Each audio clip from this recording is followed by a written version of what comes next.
I eventually got enough money to kind of like, I said, okay, well, I got enough money to make a trailer. And so I called up my friends. We did a table read of the script, and I was like, y'all, I know we shut down. I promise we won't get sick. There will be masks, there will be hand sanitizers if we can find some. Dip your hands in this bleach just for the right. Just don't drink it. I think we're Gucci, okay? Oh gosh, yeah. And so they were like, yeah, we down. Like they loved the concept, they loved the idea, and they saw that I was very passionate about this story. And so I hired a cinematographer, I hired a sound person through Twitter, and then we were like, okay, let's shoot it. And so we shot it around LA. And on the first night of shooting, we shot at this gas station somewhere in Inglewood. It was like an Arco. He was cool. The guy was cool. And so we shot it there. And the cinematographer was like, oh, yeah, this is going to be a short film. And I was like, brother, I don't have that much money for an entire short film. So we don't have to do what we have to do. And so he was like, look, we'll make do. And so me and my friends, we literally shot the entire film all over Inglewood, and all over North Hollywood, and then we tried to cheat it to make it look like we were in New Orleans, which was very, very difficult. And after that, we completed the short film, and then I was like, okay, I got a whole 25-minute short film, and we put it out, and people were inviting when they was like, yes. And, I put it out on my birthday, December 3rd, 2020, and we shot it around October. Yeah, so yeah. Yeah, Sagittarius season, yeah. So we shot it then, and then I sent it back to the executive, the Hollywood executive. I said, hey, I did what you asked me to, and I would love to set up a meeting to try to, get you to buy the show. To this day, I've never heard from that executive ever again. I don't know if they got, Hollywood. Hollywood is on Hollywood. Yeah, I was gonna say Hollywood's going to Hollywood. I don't know what happened. I've never heard from him ever again. And so I had the script, and then I had this short film, and I was posting it everywhere, and I was trying to get it to go viral every time I posted, and it was just so difficult. And after that, I was like, okay, well, I got this viral short film, I got this viral script. Like, let me try to get an agent, a Hollywood agent to rep me. Nobody wanted to rep me. They were saying, this is great, but we're not really connecting with the main character, or we don't see this as marketable. And then I ended up getting more meetings at other networks and studios, and they kept telling me the same thing. Like, yeah, it's not really marketable. This is something we're looking for, but this particular story is not that marketable. I was like, okay. In other words, what? Bruh, man, the napkins keep covering shit. What the hell? Complexion for the protection for the collection. Exactly. Yeah, so because what I really wanted was this to be literally for Black people. Like, we are reclaiming our magic, because when Lovecraft came out, that's something like clicked in me. Like, that's what really, seeing that. I remember the Tulsa episode, and that was just so powerful. Ooh, episode 9. Oh yes, Johnny Smollett's character walking literally through fire, and like she has the book in her arms, and we normally don't get to be taught about Tulsa, and so I was very interested in diving into our history a little bit more, and through that, and reworking the script, because you got to rewrite. Like, that's the nature of writing. I was like, okay, I want to put in the Haitian Revolution.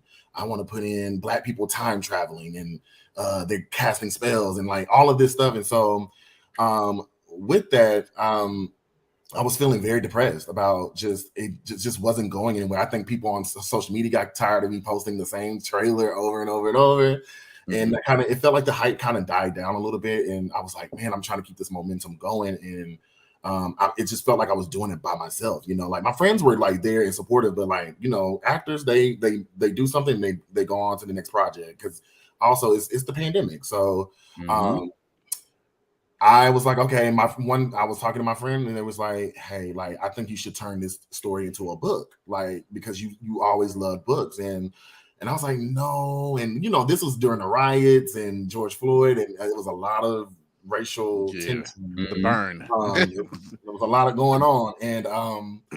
And I was very radical in my thinking as far as like, this is when I was really like radical in my thinking. I was like, I don't want to see Black men being killed or shot by police or dealing with racism in this type of story. And I knew for a fact that publishing was not going to like that, because at the time publishing was only producing books that if they had a Black boy lead specifically, they were only dealing with police brutality. That was their story, and then they died by the last page of the book. And so I kind of put it off for a little bit, and just like a year later, I was just this story wouldn't leave me alone. And like, Malik wouldn't leave me alone, who is my main character, and like this world just kept growing and growing in my mind. And so I was like, okay, well, I'll try to write it as a book, because I do remember reading books when I was in high school. I was in high school when the YA boom was like it started booming. Like, there was Hunger Games, Twilight, and Divergent. Yeah. We had to go when the movie dropped back then. You had to wait till like 12 o'clock at night on a school night to go. Yeah. That was kind of like the era. And I love those movies, and we grew up on them, but I just got tired of not seeing me. Like, I got tired of not seeing my friends, on there, getting to have the adventures and getting to have the love stories, right? And like they always have the dystopian stories, but they were always with the white lead. I was like, I don't know if the white girl will be saving the world during a dystopian society. I don't know. I can't depend on a girl with a Stanley Cup trying to save the world. Yeah, I don't know about that. And so I went to Barnes and Noble because I wanted to pick up reading, because I stopped reading for that reason. So I went to Barnes and Noble here in Burbank, and I asked the clerk. I was like, hey, I'm just getting back into reading. Like, can you help me like pick out some books? And so we went to the YA section. I was like, I'm looking for books with like Black boys on the cover, and I don't want them to really be dealing with racism right now. She's like, yeah, sure. And she went up and down, like she was looking up and down. And the YA section is pretty big, but at the end of the day, it's pretty small. So we went to the YA fantasy section, and then she was looking up and down. I was looking up and down, and she was like, oh, what about this book? I was like, yeah, I like that. Like, I want to support that book, but I just don't want to deal with police brutality right now, because it's in our faces every day on social media. Right. I just don't want to deal with it. And she kept looking up and down, and I looked up and down, and she looked at me, and I looked at her, and she was like, huh, like there's really not books with young black boys in the YA fantasy section that don't really deal with racism and police brutality and get killed and be pushed to the side to help the white main character realize their dreams and their purpose in life. And so that's when I was like, okay, with my friend telling me, and then with that, I was like, okay, I gotta write this as a book.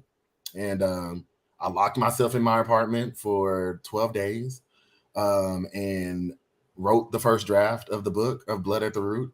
And that from there, adapting it from the script to a book, I had to create more characters. I had to build out the world a lot more, because with the pilot script, you can only go so far into the story. And technically Act 1 of the book is the pilot script. So I had to build out the college and the classes and the curriculum. And so I had a first draft, in 12 days. And I was like, okay, I'm going to self-publish it. I was like, I'm going to self-publish it, because publishing just don't want stories with black boys as the magical character. And I hired an editor. She's a black woman. Her name is Margot Weston. And she's from Louisiana. We still talk to this day. And when we were working together, she was like, Ladarrion, she was like, this book is too good. She was like, I know you want to self-publish, but you need the engine behind you to really, really help you get this book out there. And I was like, Margot, no, I'm good. I'm not trying to have that heartbreak. Hollywood already broke my heart with this story. I can't have publishing break my heart too. So we kept working on it. She kept saying, look, publishing needs this story. Like, she was on the same front as I was. She was like, there's really not a lot of books with black boy main characters in the YA fantasy. I said, okay, this was like March. This was like around April, May 2022. And 2021, sorry, 2021, April, May 2021. And I went on query. So I started querying agents around May. And, for those that don't know, querying is just, you send a cover letter and about your book and like a little bit of like a sample to agents.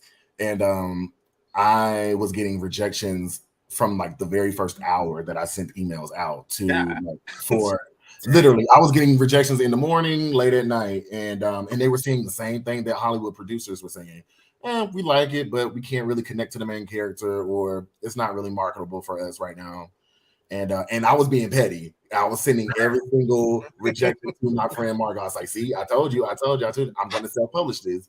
And she's like, just keep going. And then we're going to rework the first 50 pages. We're going to rework the first 100 pages. And so we did that. And then around May or June, I got an offer for representation. And I was like, oh, okay. That's cool. Okay. And when you get an offer for a representation, that's when it's weird. It's a weird dynamic. Like the tables turn. Now they have to convince you to sign with them because now they see value into your work. And so I said, okay. And typically when you're getting an offer, you have to let every single querying agent know that you queried, hey, I got an offer of representation.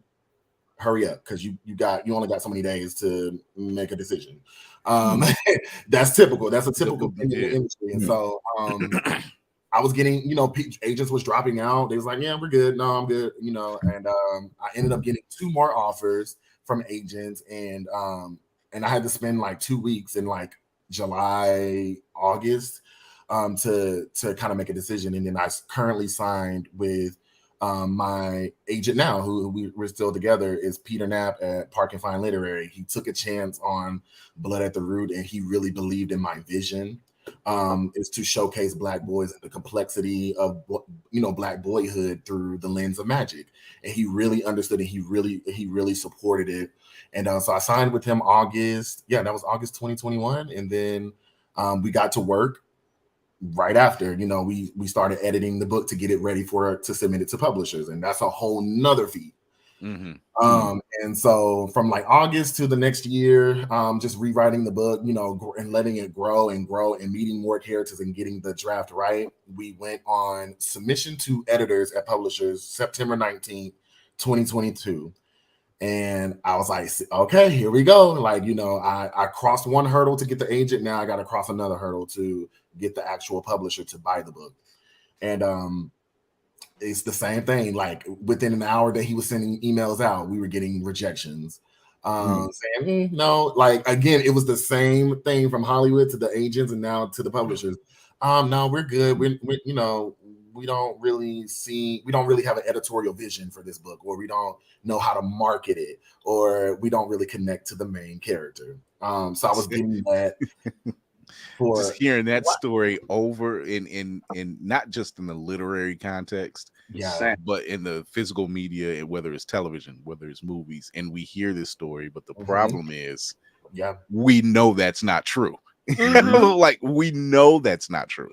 And my stuff was going viral still, like on YouTube, and so it's clear. And then I went viral on TikTok because I joined TikTok at that time. I bit the bullet and joined. And the issue is they can't take credit for it. That's why they're giving you that trashy line. They can't take credit for what you created. It's unique, and it's something in the back of their mind. They're sitting there going, "Why didn't I think of that?" Well, okay, you didn't. But make it something. Make it something worthwhile. It always comes back to who's your lead. Oh, well, this lead is this young Black. I'm sorry, what? I mean, that's this young Black hero I have. That's is it Blue's Brutality? No. Is he from a rough neighborhood? No. Did he lose his parents? No, he didn't. Is one of them domestic abuse? Does he sell drugs? Is he a drug dealer? Is he right? Is it like one of those Tyler Perry plays where he's a reformed Christian and there's songs? No. Oh, well, we're not interested.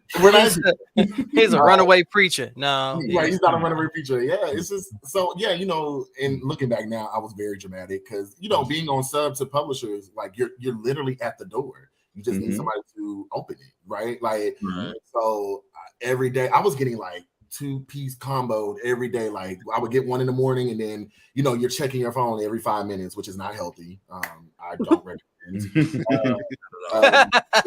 Because my age, because I don't like silent rejections. I have to know. Like, just give me a yes. I don't like silence. So I told my agent, if they say no, just send it to me. That way I can just count them out. And so we submitted, I think we originally submitted to 30 editors, and my agent, he doesn't, usually agents do rounds, they do like 10 or 15. And so we were running out. Like people were saying no, like by November, December, and Hollywood and publishing, they shut down for like 3.5 weeks in December because of the holidays. And I was like, well, that's a wrap. So we didn't get no book deal because I wanted a book deal before my 30th birthday. I was like, that's my goal. That was like my life goal, is to get a book deal before my 30th birthday. And didn't get it. My birthday, December 3rd. I got like 4 rejections on my birthday. I was like, whatever. Yeah. And so like things started shutting down. And at that time I was going to Chicago to work on a play of mine because I'm also a playwright. So I got to go to Chicago to work on a play. And so while I was out in Chicago, things opened back up again. People were going back into the office, and rejections was flooding in. I was like, we're down to like literally less than 10 editors. So I got to break up with my book, and just say, hey, I tried, but maybe it's just not right. It's not the time right now. And woke up one morning and I had an email from my agent saying, hey, Ladarrion, please call me. We need to talk. And I was like, okay. And I called him, and he told me that we got an offer from a publisher or an imprint. Like, publishers have different imprints. So we got one offer from imprint, and we got on the phone with the editor. They told me how much they loved the book and like what their editorial vision was. And so it's kind of like with the agent again. So my agent have to go to all the remaining editors and tell them, say, look, he has an offer on the book. Either you offer or we gotta bow out. And so I was like, oh my God, he's telling them that. Like, oh God, here we go. That dread right there. That dread. Your nerves is on 10. Oh my God. And so yeah, they offered, and then a couple of days later, HarperCollins, they offered for a book deal, and I was like, oh my God, like that's one of the big 5, right? And so after they offered, another editor came in and was like, look, I love this story. We got on the phone really quickly, and she was like, look, I love your story. This is my editorial vision. She's like, I love that. I love your mission. And she's like, this is what I want to support. And she was like, she went to my agent. She was like, we will offer this much to take it off the table. And she offered a lot of money. A lot of money. And what really drew me to her also too is I wanted to see this book in 3, like a trilogy. And the other offers, they only offer 2 books, and then a possible maybe a 3rd book. And so on January 19th, 4 months in, we officially closed submission, and we sold Blerd at the Root in a 3-book deal, in a major deal, on January 19th, 2023. And 3 days after my birthday. Let's go. And my actual birthday. Oh, yes. Yep. So I was doing Lyft. I was so I went back home, came back to LA, to do Lyft, to back to the 9 to 5, I guess if you want to call it that. And my agent called, and I was like, okay, this is something. And so my agent called. Yeah, he told me, he was like, hey, Ladarrion, do you have time to talk? I was like, I'm driving right now, but let me pull over. I was in the middle of downtown somewhere, like downtown LA. And that's when he was like, you officially sold the book, Blerd at the Root. You're going to be, and they're going to fast track the book. So they're going to have it come out May 2024 instead of May 2025. And wow. Like I got to give you this. Because you better. That's a much thought off after situation that here on this platform within the Blerd community, we talk about seeing ourselves in leads, whether it's action, sci-fi, fantasy, romance, and it's so necessary. It's so necessary. When you hear those stories, just like you told that story, they kept turning it down. Oh, it's not our vision. In other words, it's not napkinized. It's not for the ashen. It's not what we're looking for right now. It's not unseasoned mayo enough. It is not for the Cauliflower Coalition. Right. Yeah. Because because this book, what I wanted to create this world, but we also we learn our history, we get reconnected to our ancestry, and like, and it talks about, it does have tough conversations in our community, and I don't even know if I can say I can understand, but like when they read stuff like they're like, Haitian Revolution, these kids are time traveling back to that point of history, and they're seeing heads getting chopped off. We don't know. We want to talk about this. We don't know. And I was like, because as a kid from the South, I was born in Alabama. Like, we didn't get to learn about the Haitian Revolution, and not realizing now that the Haitian Revolution sparked so much in Black history and it inspired so much in Black history, all the way from Louisiana to Alabama, Mississippi, all the way to the Gullah Geechee. Like, it sparked so many insurrections. And so I wanted these kids in this story to learn that. And I want kids and everybody like who buys the book to also learn that as well, because these are like a lot of hidden history, Black history that they're refusing actually to teach in the American school system. So yeah, thank God my editor, Lisa Abrams, she took a chance on the book, and she's been very, very supportive of the book so far. And we're 3 months now. Today, we're 3 months away from having it in bookstores. So, Cinematic Assassin, you had a question, and I want you to ask it. You always got a question. Because I just wanted to let you know you're amazingly inspirational, because we're actually mutuals on Twitter. So I was in the Twitter streets when you were like, "Hey guys, how do y'all feel about this Harry Potter HBCU idea?" And so seeing that go from a tweet to then seeing the little film drop, and then now it's a book that's coming, like it's a real physical thing. Like, I saw your unboxing, I was like, that's crazy. Like, it literally was an idea, and now it's a real thing in the universe. Like, thank you for that. Like, thank you for me being able to be a part of, like, a passenger on this whole process. And with that, my question was, what was the transition from it being a script to being a novel? Like, what did you have to do to make that transition and flesh that out? Yeah. So it's interesting because it's writing a script. Screenwriting is already, sometimes I have a love-hate relationship with screenwriting because it's so formulaic. They don't want I've been told so many times when people read my scripts, like, oh, it's very novel. It's like a novel. It reads like a novel. And I'm like, oh, okay. And then writing the novel, my agent would tell me like, oh, it's kind of like a screenplay. And I'm like, damn, okay, so how do I switch it up? And so I'm a playwright at heart, and so I was like, okay, Ladarrion, how do you infuse the two into this book and like talk about crafting like amazing prose, or in my opinion, I think it's amazing prose, and also, but also when I was reading books, I was like, okay, Black people don't talk like they're in a Shakespearean play. So and I'm from the South, and so I want to hear my mama talk. I want to hear my aunties and my cousins and my friends. I want to see that in a book. I want to see the AAVE, and also it can manifest magic. It can manifest their spells, and so I was really diving into all of that. I was reading not only scripts, but I was reading other books, but I was also reading plays. I was going to go see plays. I was going to go see authors like talk about their books, and I was like, okay, I gotta sit down. And with my agent, he told me one day, just be unapologetic about what you're saying in these chapters, and be free. And he gave me that, he gave me that reign. And so this, I don't even know what, because I wrote so many drafts of this book, I don't even remember. It's now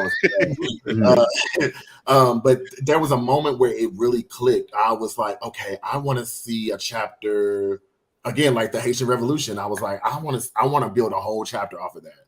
And now getting into that chapter, I was like, okay, that's going to spark so many events in the book. Now, okay, I want to write that, and then going to and also, too, when you write a pilot script and you haven't sold the show, you don't have the other episodes to show people. So now I really got free reign to talk about what I want to talk about in the story and showcase what I want to talk about. So that kind of lifted a lot of pressure off of me while I was editing the book, while I was rewriting it. and still letting it be visual, even though you're reading it. My publisher says that the book is very cinematic. Even when they read it, like they can still picture the magic, they can picture the school and Malik. I don't know, he's conjuring hurricanes and fire, and he's calling on his ancestors to basically like, yo, help me out. I'm in trouble, you know.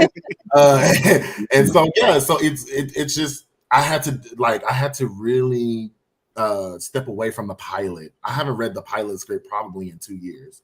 It's on my computer. It's in my file. It's going to be one of them things where you reach back and be like, okay, I can change this because now it's a little more relevant or something. Yeah, so it happens. That happens. And now when we update it to the times, I can update it and really and take the lessons that I learned about writing a book back to screenwriting and really be unapologetic about what I'm trying to say in the screenwriting, because that's when people are really going to see it visually on a screen. So this is coming out at a time as I've coined this year the year of truth, because things have been popping up and people getting aired out, and it's become Issa Rae has literally just said, you know what, I got funds that I'm putting together, and didn't I call this, guys, putting funds together so we can do our own thing, because seeing ourselves on a television show or in a movie and it doesn't fold over well for the general masses,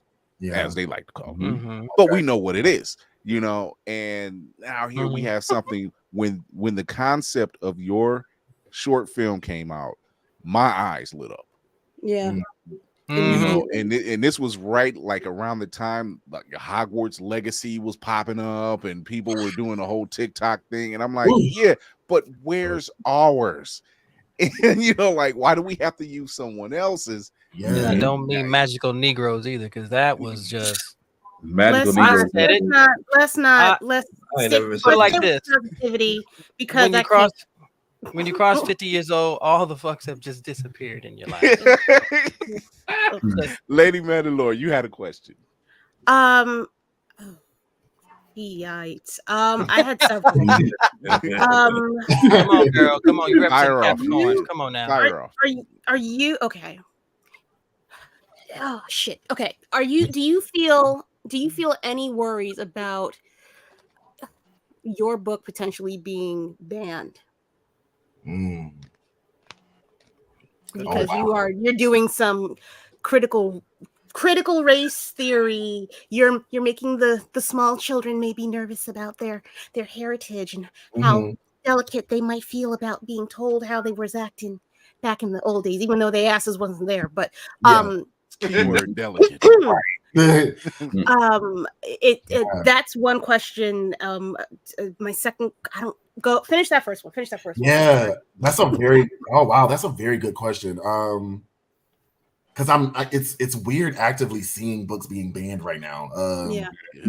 It's just, I'm like, wait, what? They're banning. Okay. I don't. Am I worried about it? I don't know. I've been told by even white people, like, yes, finally, we can see different type of stories. Like, we're tired of the. One white woman told me, she was like, I'm tired of reading about white men or white girls saving the world. I'm like, oh, and she's an older white woman from like Mississippi, like, that told me. And I am afraid because I remember growing up in Alabama, right? Like, just being a teenager and not even having a car and being able to go to like books, like we had Books A Million.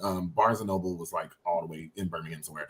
But not being able to have the access, if it wasn't for my school's library, I wouldn't have access to books because one, I didn't have the funds, and two, I didn't have like a way to get to the bookstore. And so that's what I'm afraid of, is like a lot of, you know, Black and brown kids who are wanting to and who are yearning to see this book. And they're not able to read it. That's going to be very heartbreaking. And, you know, I have to figure out, you know, how to get this book to them. And that's why it's so important for people who are very frequent visitors of their local libraries to request books like Blood at the Root, like just Black books, because the more they request it, the more the library has to, well, hopefully, I don't know what the laws or rules or whatever they have.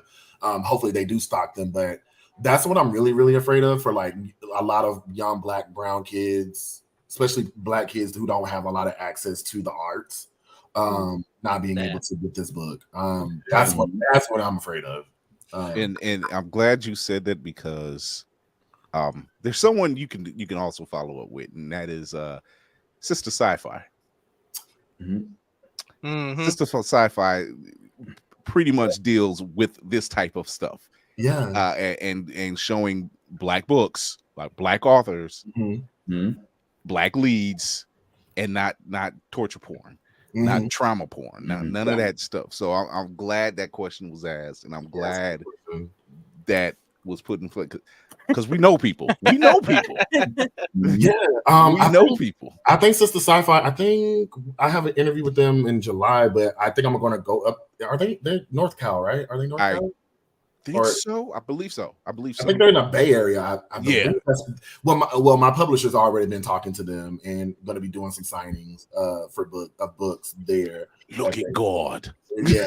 That's why when you said that, I was like, oh yeah, like my publisher was like, hey, the Sister Sci-Fi are really interested in your book and like stocking it, and so that's very important too. Especially, I'm hoping that more Black-owned bookstores are able to be placed in a lot of cities, small towns, everywhere. So I'm very hopeful for that. But yeah, that was a really good question, and now that's making me think like, the work is never strategize, baby. You need you to strategize. Stay on defense.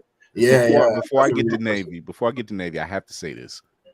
It's needed. I said it earlier. It's necessary, because when you hear people say, "Oh, that's not what we're looking for," it's not what you're looking for.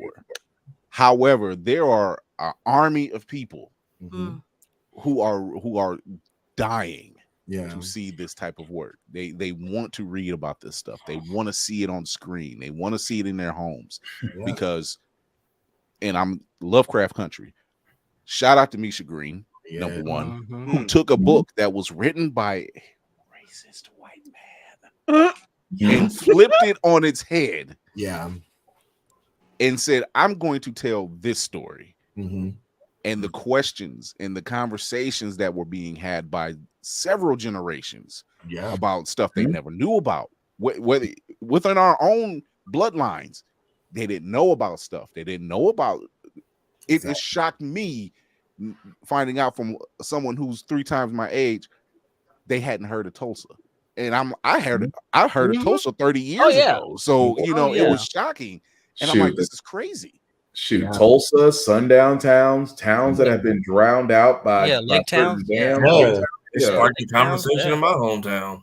So this needs to be told. These stories need to be talked about, because someone, just like you said, that white woman in Mississippi, she was like, finally, I want to know. I want to know, so when you hear stuff like that, when you hear about the Lake Laniers, which has a horror movie now, is it like, please tell me the ancestors are like burning the boats, and is that the premise? I was like, oh, look at that. The Central Parks and all the different man-made lakes around the country and everything. When you hear these stories, and when you hear about, they're going to ban books in Texas and in Florida and all in Virginia, and it's like, why? What are you hiding? What are you hiding? We're in the year of truth now. You're hiding something. The grandparents don't want to let the grandkids know that you might have been racist. Yep. Navy, you had a question. First of all, it's a pleasure to finally meet you, sir. I dig what you've done, because I'm a bookhead. I've been back in the day where the library was my rec center, so I don't care what anybody says. What made you decide to go the route of bringing in Haitian history? Because we know ethnic and indigenous cultures around the world all focus around magic, and I've noticed that whenever you bring anything from the islands, anything from the Caribbean involving magic, it's always with a negative connotation, especially in movies. I hate seeing it where you're not letting people see the genuine love and what it has done to allow these people to live and to grow, but rather you want to see the deadly demon in, you know, the voodoo side of it. And I was like, no.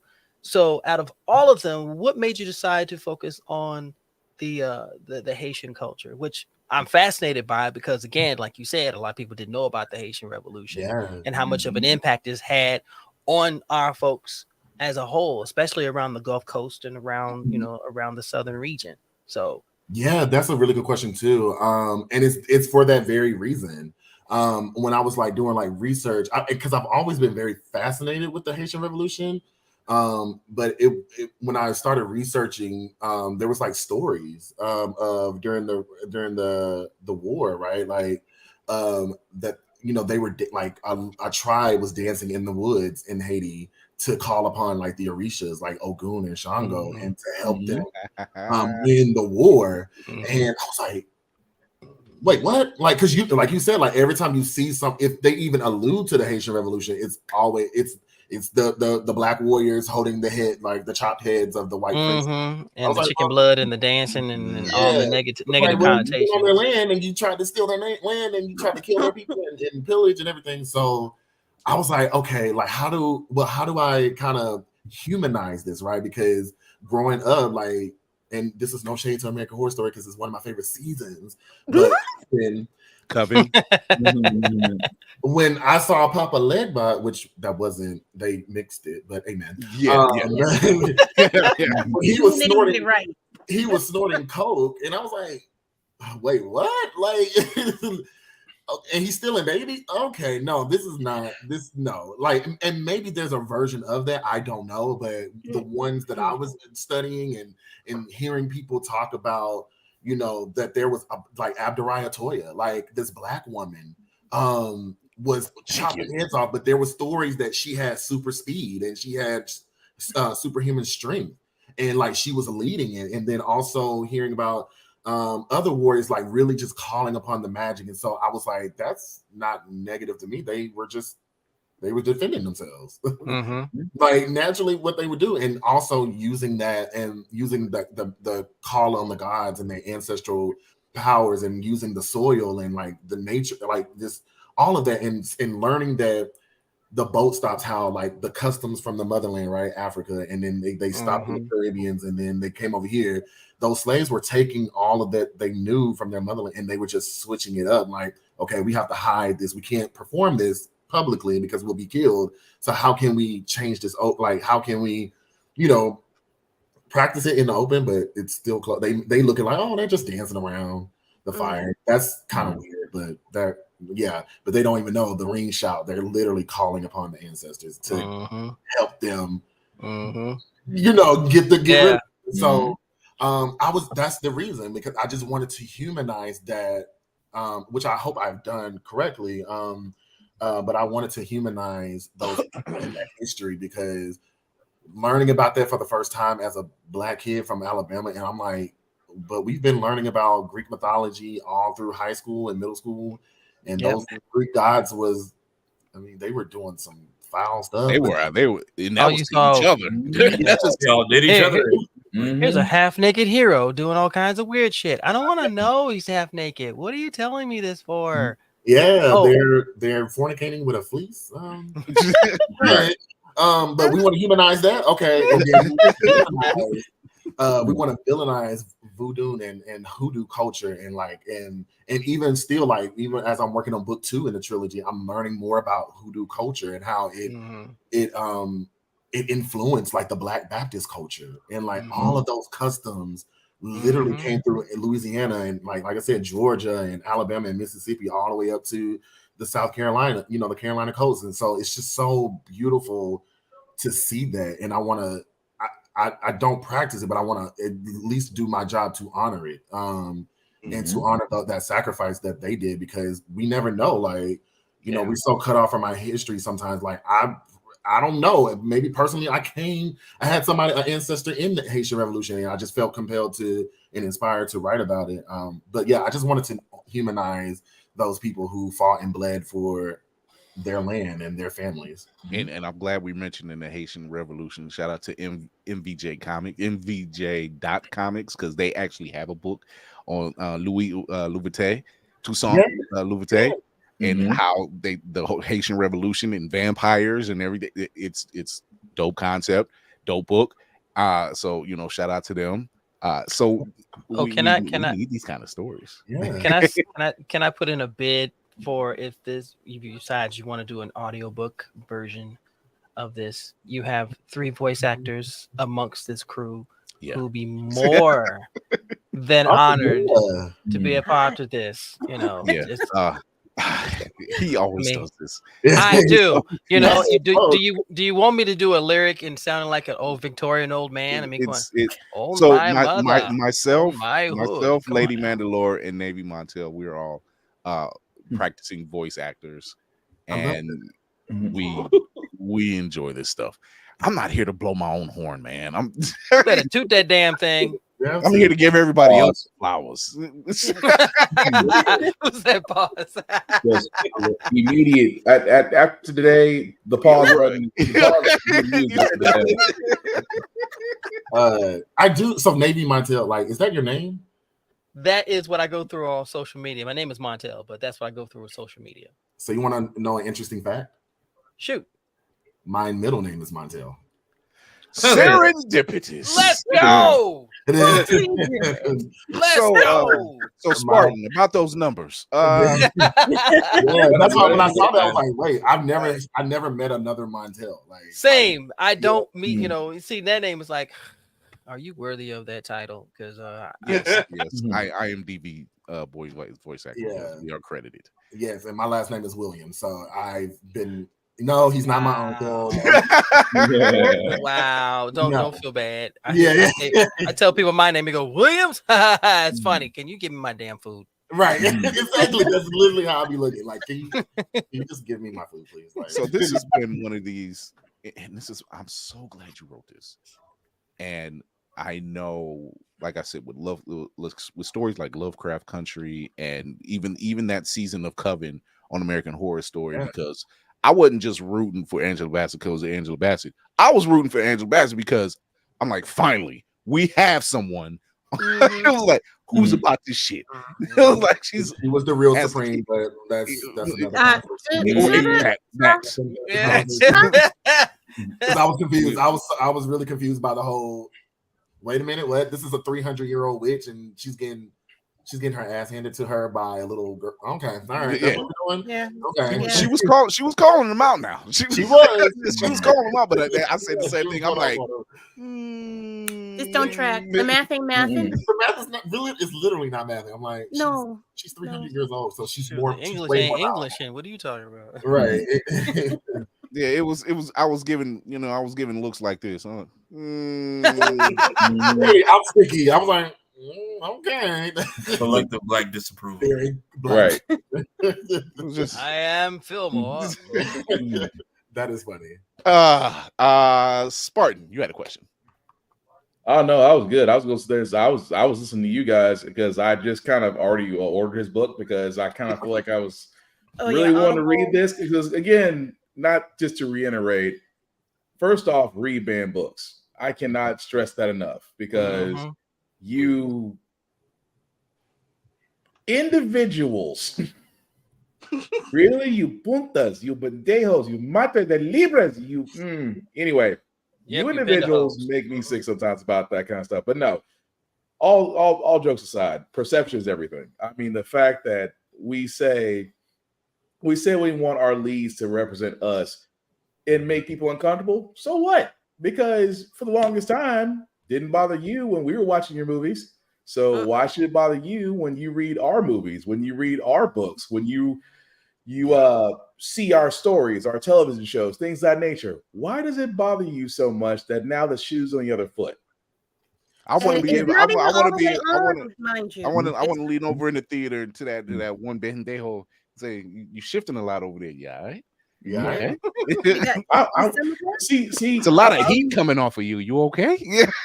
I'm for that time when the first time I got to see Roots in a room full of napkins and the napkins got nervous. That was the greatest 2 hours in a classroom setting I've ever had, to where they were nervous and I'm like, "What's the problem?" Well, it's horrible. Why?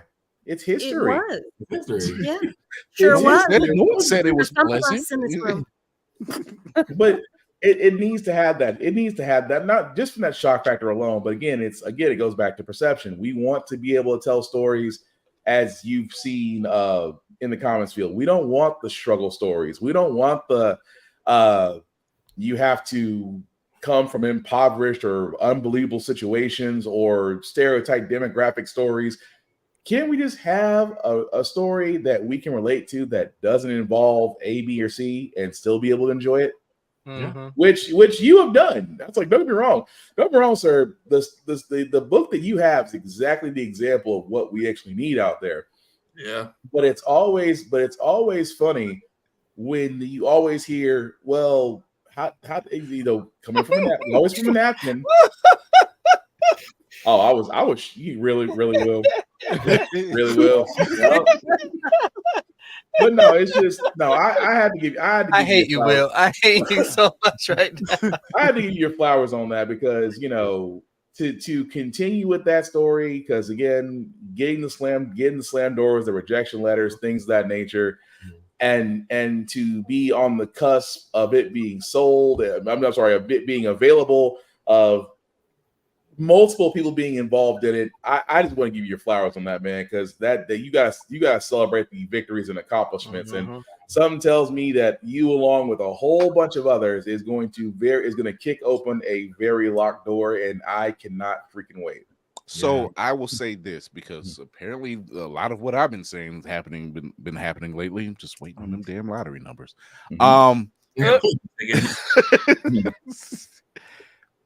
This is the wave, and your book is a part of this wave. And I see this not only as the book, but I see this in film form. I want to see this. I need to see this. When I say sitting down every Sunday and watching HBO Max for Lovecraft Country, and I'm like, this shit's good.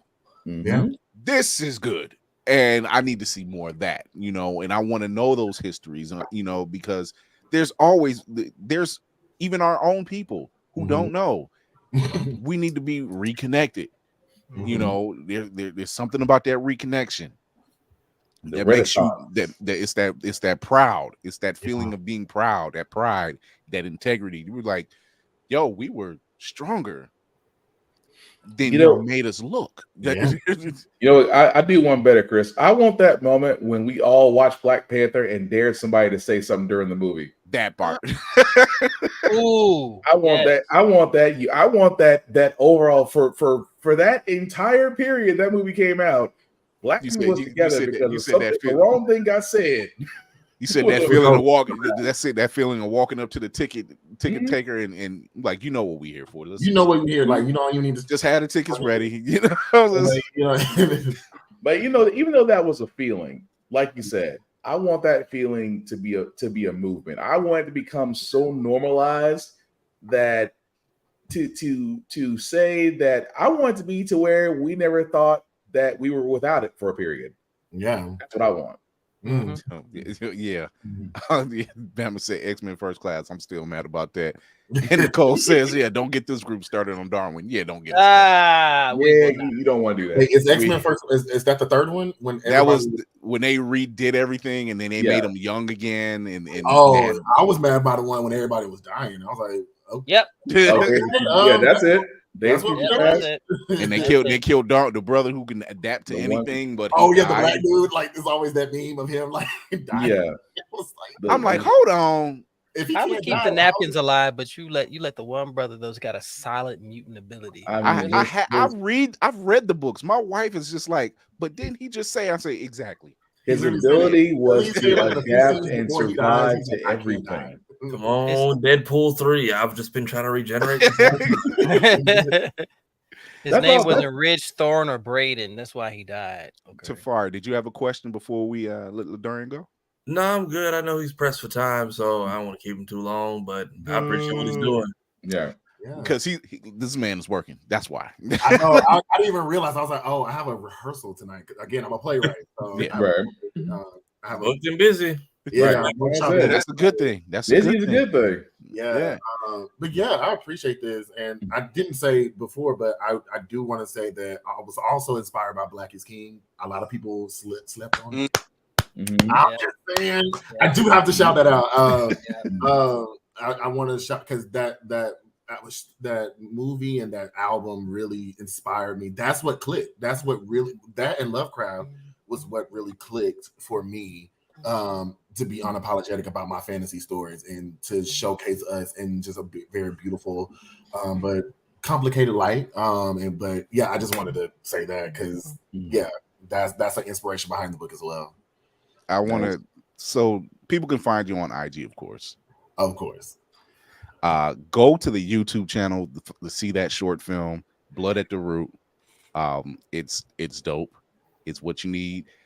Get his numbers up because I'm going to say it. I'm in about a year. In about a year, they're going to be like, "Yo, we need this story." That's right. We don't need a reboot of Harry Potter. We need something else. Not the Society of Magic. Hollywood, they look at stuff like that, right? They look at social media and they're like, okay, he's getting this. We need to call him in so we can jump on the train. It's like call them out like Jay-Z called out the Grammys. That's all I'm saying. we need to. We definitely need, because some of the stuff they do come out with, and I'm like, that's what y'all putting $200 million. I'm not gonna lie. That's Society of Magical Negroes for like maybe several days. People were like, "Hey," then they see the trailer. I'm like, "Hey." And it was so funny to say we wanted a Magic HBCU story. I'm like, so fast. I got this in the chamber for you. Yeah, especially when Black Hogwarts was going down. Everybody's like, "Oh, Black Hogwarts, we can have our own story." I know 5 authors that are going, "We would like to have a word." I was literally one of them. I was like, when people were like reposting it, like they had really big following, and I'm like, you follow me, and you know I've been posting about Black Hogwarts or a Magical HBCU for like 2.5 years now, But no, I get it. Yeah, but you're here now. Yeah, I'm here now. Like I even through that, like because I was getting rejections left and right through all of that, and I was like, I was sending it to my agent every day. I was like, they want it. They want this. They want this. I told you. And he was collecting them, and he literally would send them to the publishers like, they want it. So what's the problem? Give this man a deal. Miss Issa Ray calling. We might need to have a word. I mean, just saying. Ain't no Mike. Sis. We need to have a word. We shall have a word with you, my dear. We shall have a word with you. You say you secured funding. I'm just saying you secured funding, but it's like the independent scene is open. I feel like I'm doing the invitation song in the church. The doors are open. We've got the donation. Just come on in. Yeah, that part. Exactly. Just need 5 minutes. Come through for a little bit. This is the book, Blood at the Root. You want to go check that out. Get your pre-orders in now. Those numbers are, from what I've seen, they're moving. It's so funny to see my publisher's face. like they're like, just off of a book cover, off of a book cover. I was like, I tried to tell y'all. You give people what they want, they're gonna come by. And this is just before the book comes out. Like this is not even counting when the book is actually in stores and everywhere people can really go and like, wait, what is that? What is that black one? This is pre-orders, and pre-orders are very important for Black authors because publishing still have a lot of work. They have a lot of work. Publishing has a lot of work. Hollywood needs a lot of work. I mean, everybody has a lot of work. But yeah, pre-orders are very important. They just show publishers like, oh, okay, they are actually interested, and then they're gonna push it even more, and that's just But it's on pre-orders right now. Ladarrion, Mr. Williams. Yes, sir. Thank you for your time. Thank y'all. this platform and this door is always open whenever you want to.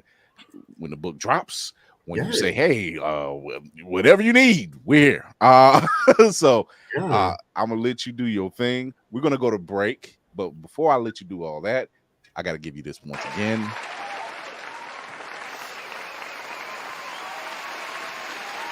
All I gotta say is come back like Jay-Z did with that wall of receipts and just give a speech. That's all I ask. Right, exactly. Here's all the people who rejected me. I have them. I still have them. Playwriting to books to I still have them. So we like people to have receipts, especially when there's our people, because that way they can, go ahead. It's okay to be a little petty. Yeah, all right. You prepaid to be petty. It's okay. You're prepaid to be petty. Exactly. Ladarrion, well, once again, I want to thank you for coming through. Go check him out. Go check out the YouTube channel. Go check him out on IG. Give him a follow at Ladarrion. It's Ladarrion. That's all one word. And here it is right there. Go check that out. He is putting in the work, in the purpose, in the product. Okay. Thank you for coming through. Thank y'all. Thank you. So we're gonna take a break. We're gonna come back. We're gonna talk about some of the Blerd news. Don't act up while we're gone.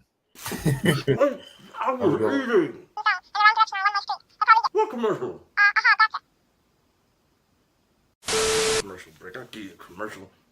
There's a goddamn celestial in the ocean and no one is talking about this. What even is that? Spider-Man, a psychopath wielding powers he has no right to possess. Jameson, not now. Is this a Thanos thug showing up on CBT? Did Jesus come back and get stuck halfway through? How does nobody have answers on this? It has been sitting here ignored and untouched for months like a Christmas tree. We might as well hang ornaments on it. Read all 600 pages of the Sokovia Accords. Everybody got their nose up in Wakanda business. But nobody has answers on this? I don't even need like an official news report. Send a single TikTok star with a ship. How is nobody investigating this? What the fuck?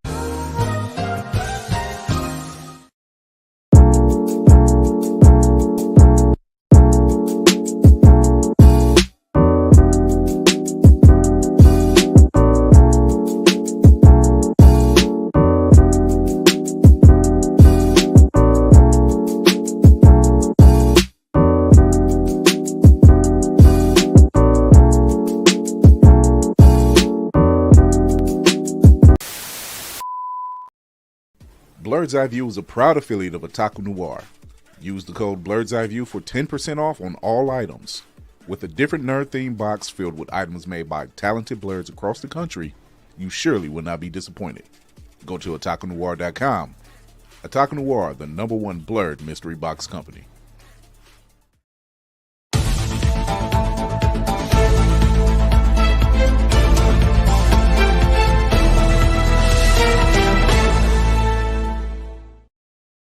Speaking of Jay-Z and the Grammys, he puts everybody else in their place. Shout out to Killer Mike winning his 3 Grammys, Best Album of the Year, and I bumped that all last year.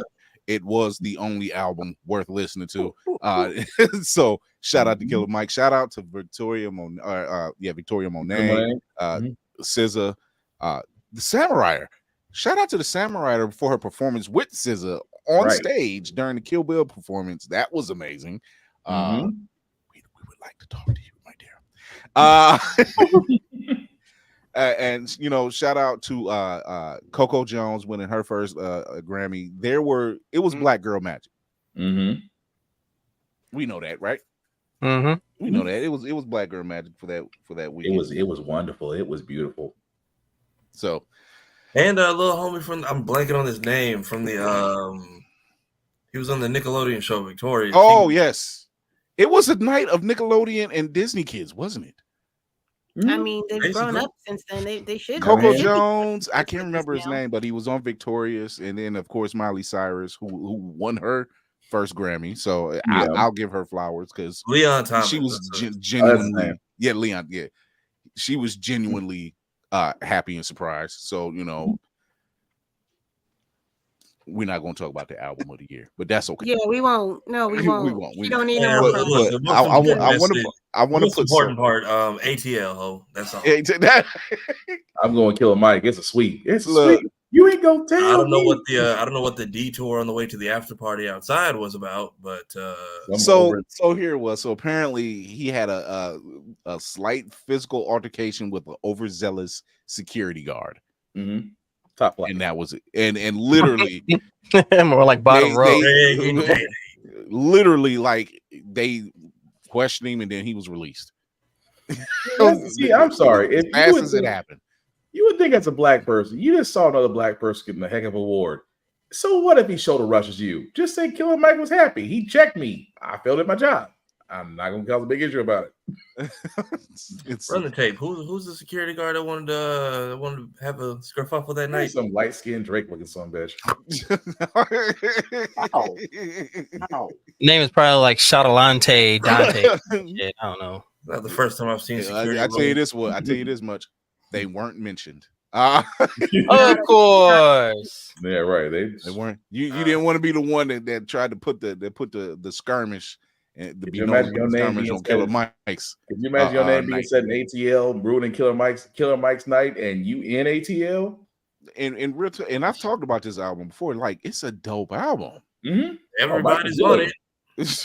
That is like Run is my actual theme song. Mm-hmm. Like, listen to that. You got those Travis Scott people. There's not really rap. I assume you were born in the mumble rap era. So I'm gonna just say my sweet summer child. That's why I said anybody born before the year 2000. I don't know Killer Mike. Yes, you do. Because when that speaker box era, the whole world was unavoidable. Like, it also got a right. Like, 3 Killer Mikes. I'm like, y'all the wrong ones to ask. Some of y'all watch Trigger Warning on Netflix and claim you don't know who Killer Mike is. Yeah. I mean, they said hip hop. They said hip hop album. Mm-hmm. That's a hip hop album. I mean, through it was damn near a gospel album. I'm not gonna lie to you. He could have did both. Yeah. He could went for both Snoop did it. Like, so I mean, hip gospel. There you go. Yeah, this ain't his first time here. He just spinning the block 2 decades later. That's all. I mean, shout out for people finding the Kendrick Lamar bar though. I was like, somebody had to go digging for that one just to sit there and say, if you believe Grammys ain't messed up, Killer Mike would be platinum right now. I was like, damn. Shout out to Fantasia. She gave that tribute to Tina Turner, and I'm like, of course it would be Fantasia. I was a little worried about her. Tear down the daggone roof. Why don't you dare? Shout out to Brandy. Brandy was out there. Yeah, looking like she came. Somebody said she looked like she came off the Virginia Slims ad or something. Like, I'm like, hey, I ain't mad at it. Which one of y'all at the Recording Academy made that false announcement tweet and tried to set off the that angry mob that will come and get anybody? Just damn. She said of all things. It was Will. Probably. It was mayhem. Probably was. The man is mayhem for a reason. I don't want problems with the barbs. I don't. You know, it's bad if he bows out. You may not want it yet.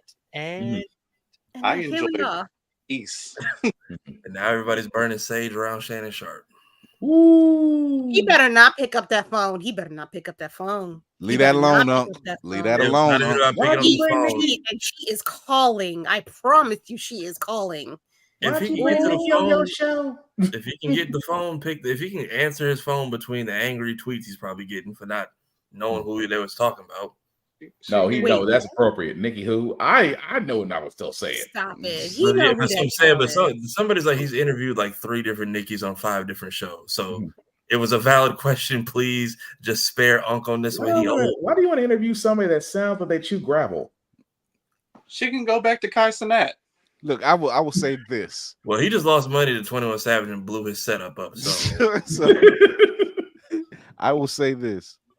For someone who is unbothered, shout out to Meg. And winning. That part. If silence was golden, I'm just saying. She pulled that one off and unsigned and owning the Masters, being the youngest woman to own her Masters and everything. Shout out to Meg. Doing #1 single, went to the top. Just she lit that out one day. You ain't heard nothing since. Very much. Yes, up, leave. I'm just saying.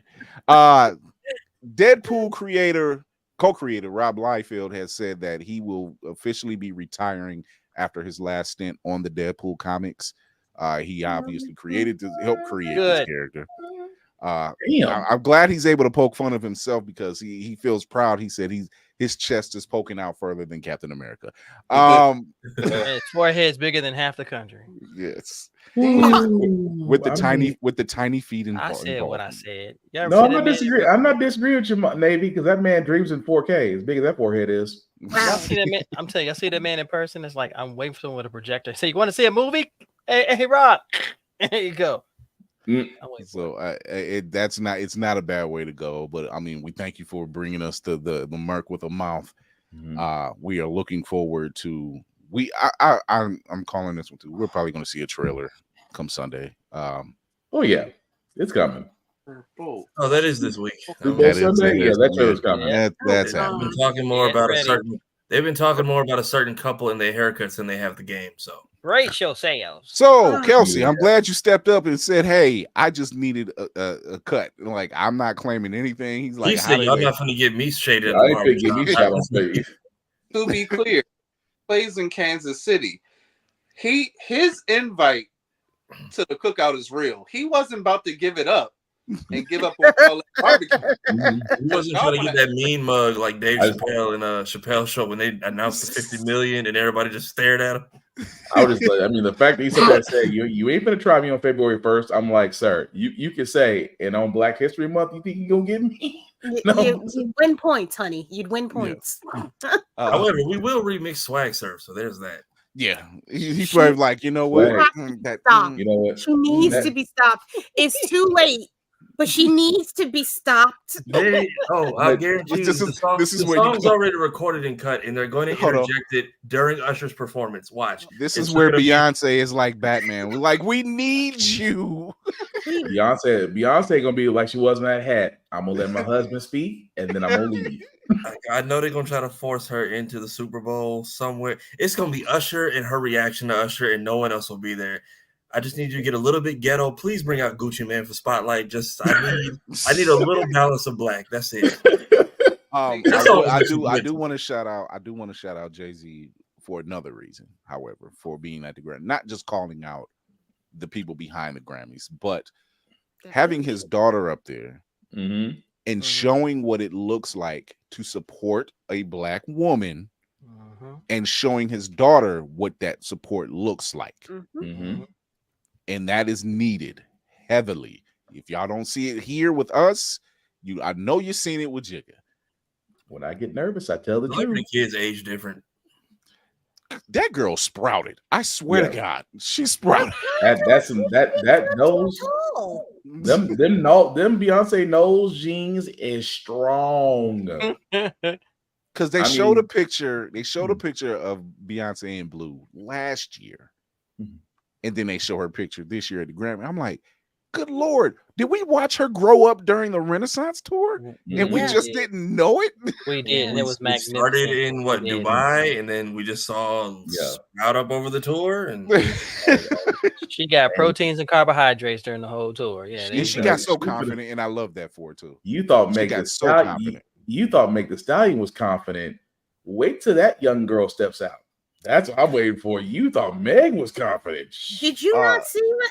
Okay, so you didn't tell me you didn't see Renaissance without telling me you didn't see Renaissance. Okay, jeez. Okay, let me let you know. The 5 of us here. Enlighten me, Kira. Look, I watched it. I said, enlighten me. What happened? Oh, what didn't happen? It's very clear that is she's already surpassed whatever expectations you think is coming. It's already been here and been past. I'm late to the party. Then I apologize. You can tell her parentage is strong. Okay, I know her and North are gonna do some crazy things when they become adults. No, she ain't fucking with North. She ain't fucking with North. What the hell? Not like that. It may not be together, but I know the industry is not ready for whatever they do. Speaking of industry kids, T.I.'s son, I think is Damarian. You talking about King? Which one? No, not that, not King, not King. One of the older ones is I can't think. I think one is Ladarrion. Ladarrion, one. Ladarrion, yeah. His flow, Yo, pretty good. I'm like, I sense your father and J. Cole all in that pot right there. Oh, you your daddy's son for real. Yeah. I'm like, they looking at King. I'm like, King wish he was in the trenches. His brother was back there doing the work. King reminds me of what's his face? What's that one kid that he want to be in the trenches so bad? And it was like, dude, Tekashi 6ix9ine. Yeah. Yes. That's who he's getting. Every time I'm not gonna lie. Every time I see King, I'm like, he just needs a belt. King look like he used to fight people. He goes to all the wrong private As schools. you beating them, that's what you keep saying. Gucci gang, Gucci gang, Gucci gang, Gucci. It's just beat him. I was like, every time I see that kid, I'm like, why did y'all not whoop this child from Jump Street? That part, I did have an issue with that one, Nicole. I was just like, this is awkward. Wow. Nicole. She's not lying. I'm mad she beat me to it. She's not lying. And they named the award. That woke Obi up. I'm glad. That's why I'm glad, Jay-Z. I was just like, no, take it off of that for a second and speak the truth, my friend. Go ahead, keep going. And it gets covered, ladies and gentlemen. And they didn't televise any of the rap categories, right? They not don't. one. No, they generally don't. And that's another thing that. How early was the Grammy? Because I saw it on Killer Mike's story at like 2 PM, and it was still going like at night. You figure one they're in California. Okay, so, yeah, that's one thing. 3-hour difference depending on where you are. Yeah. So 2, they're looking at network time, but they say they always do that. They've never televised the rap section. They did it for a couple of years. They did do it for a couple of years. Yeah. The sun was up here still, and Mike already had all his Grammys shot and edited and cut on his phone and posted. But I'm seeing people on the red carpet arrive. I'm like, is it like 2 different shows going on? They said that they did that in stages. Mind you, Grammys used to be they a saw little Mike's longer. message get out, and the whole ATL show is all right. Just it's almost the people in the South when are watching the Grammys say, wait a minute, Killer Mike won something? Let's go back and let's tune into this and find out.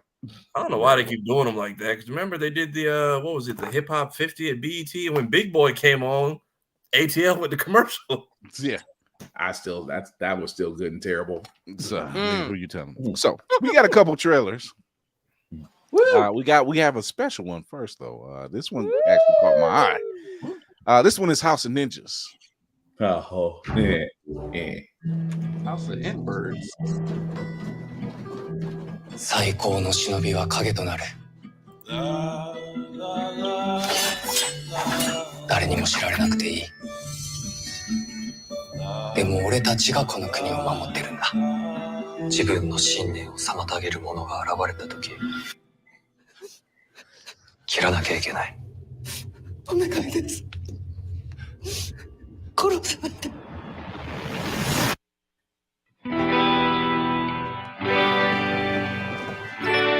新たな忍びの脅威が浮上した。任務に復帰してもらいたい。俺たちはもう普通の家族なんだ。その普通に家族は満足してるのか。家族のためにも忍びに戻るべき時だって。もう二度と家族を危険にさらすつもりはない。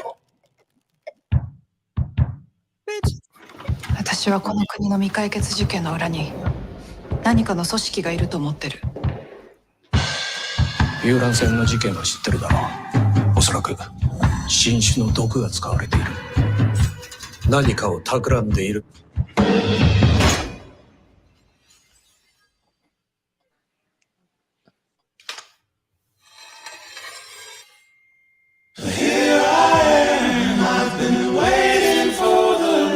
馬党が復活してる。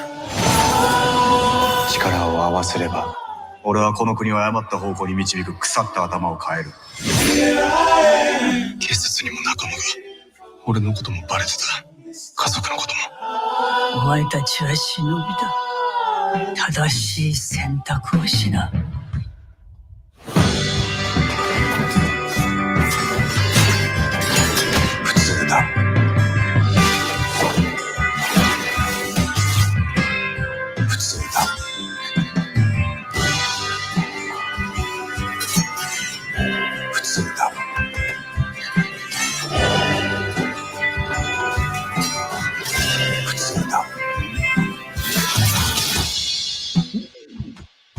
我が家はみんな普通だ。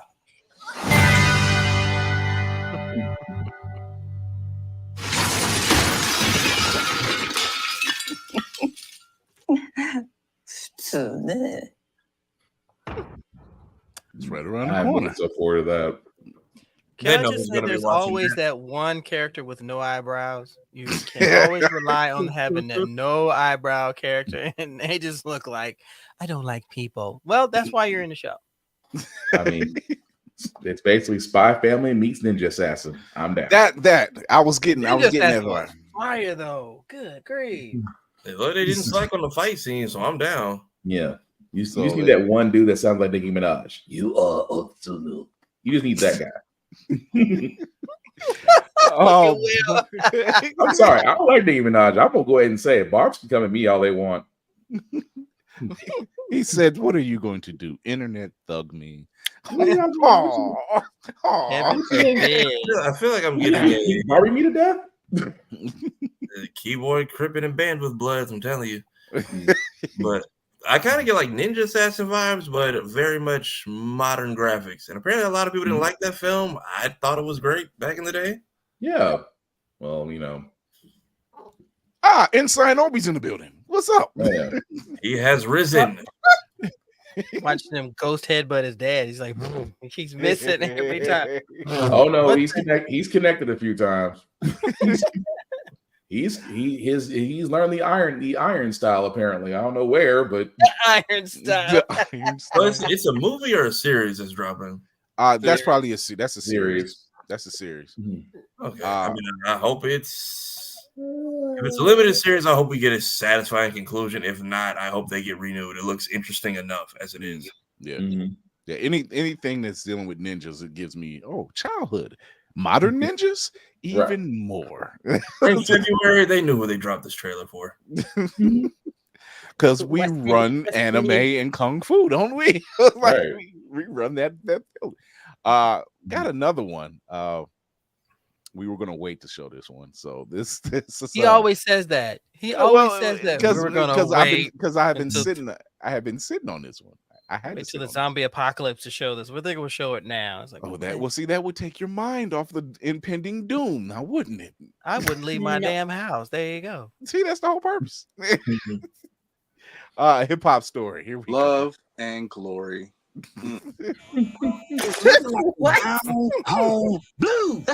Who's next? Give him the number one. The number one?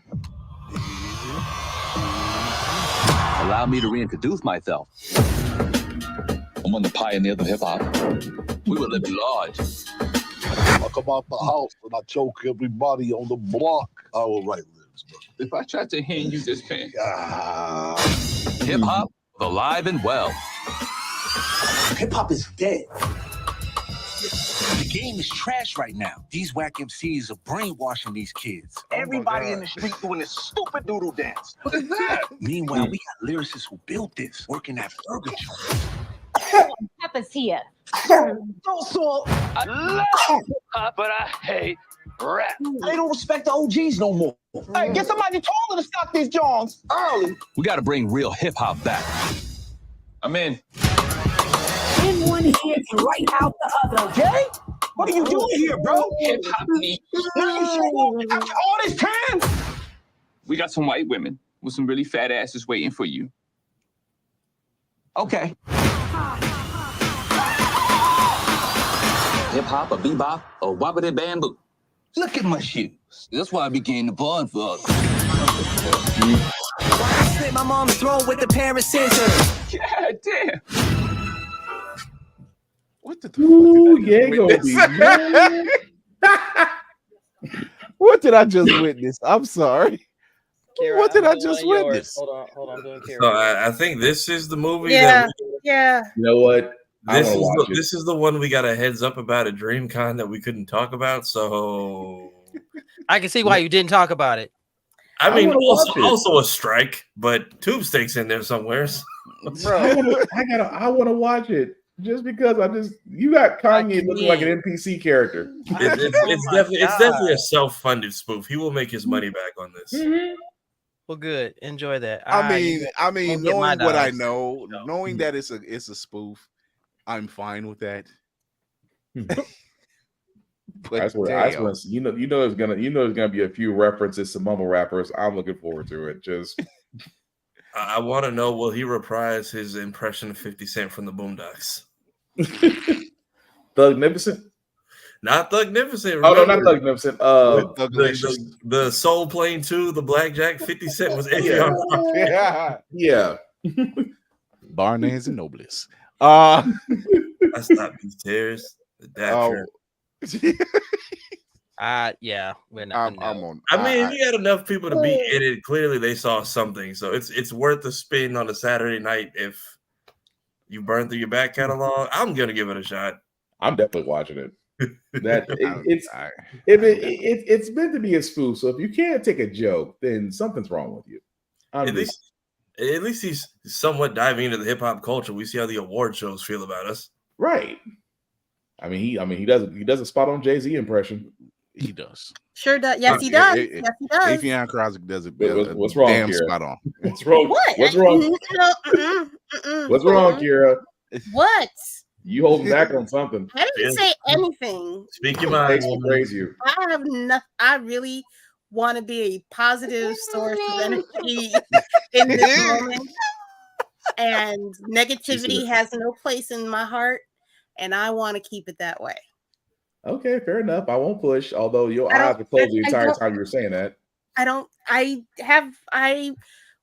run the clip.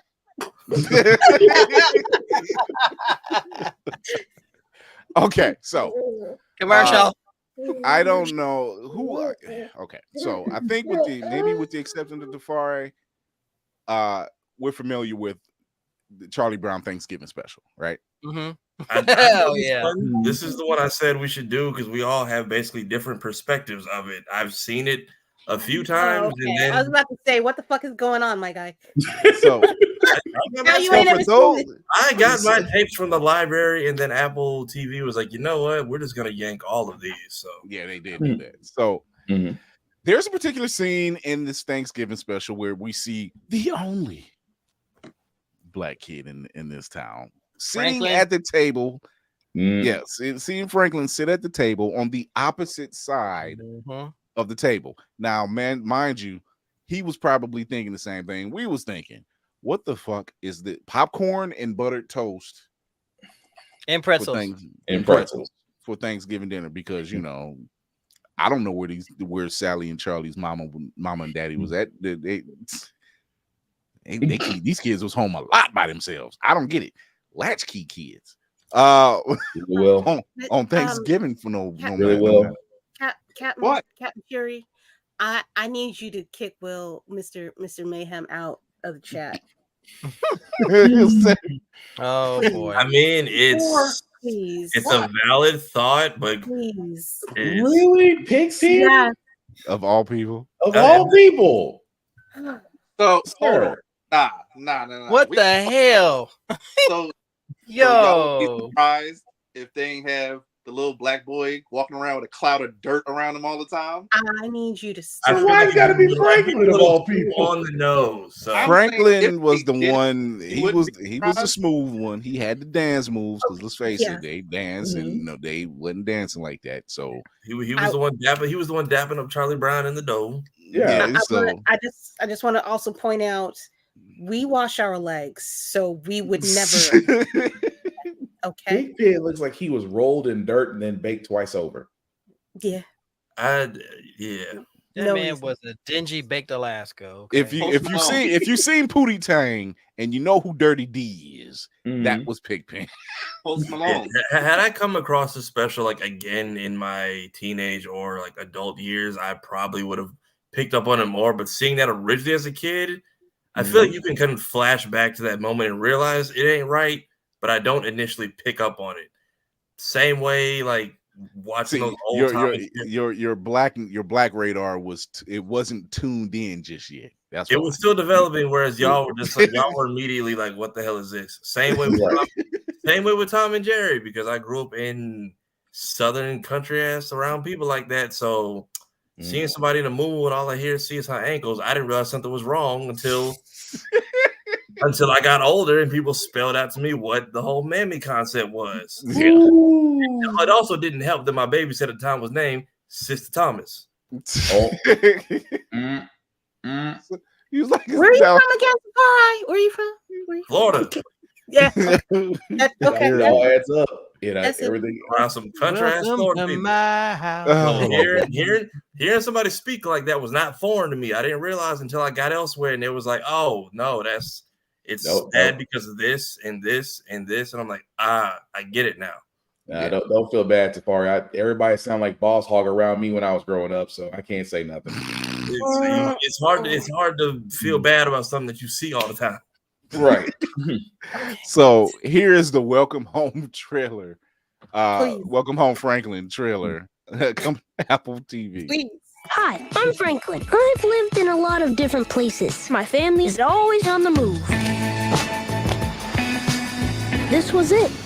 Our new town. Do you want to have... Excuse me. There he is. Making new friends can be hard. I'm Franklin Armstrong. My name is Charlie Brown.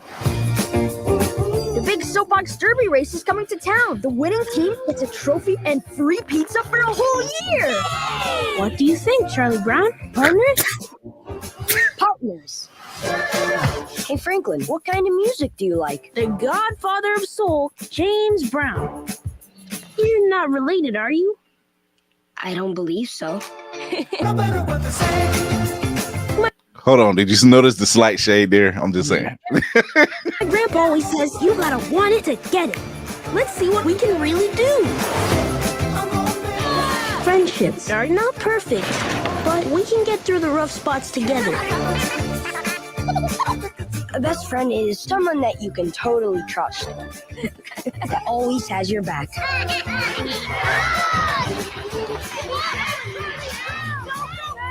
Hey, Franklin, we saved you a seat over here. You know you found your home when you're surrounded by good friends.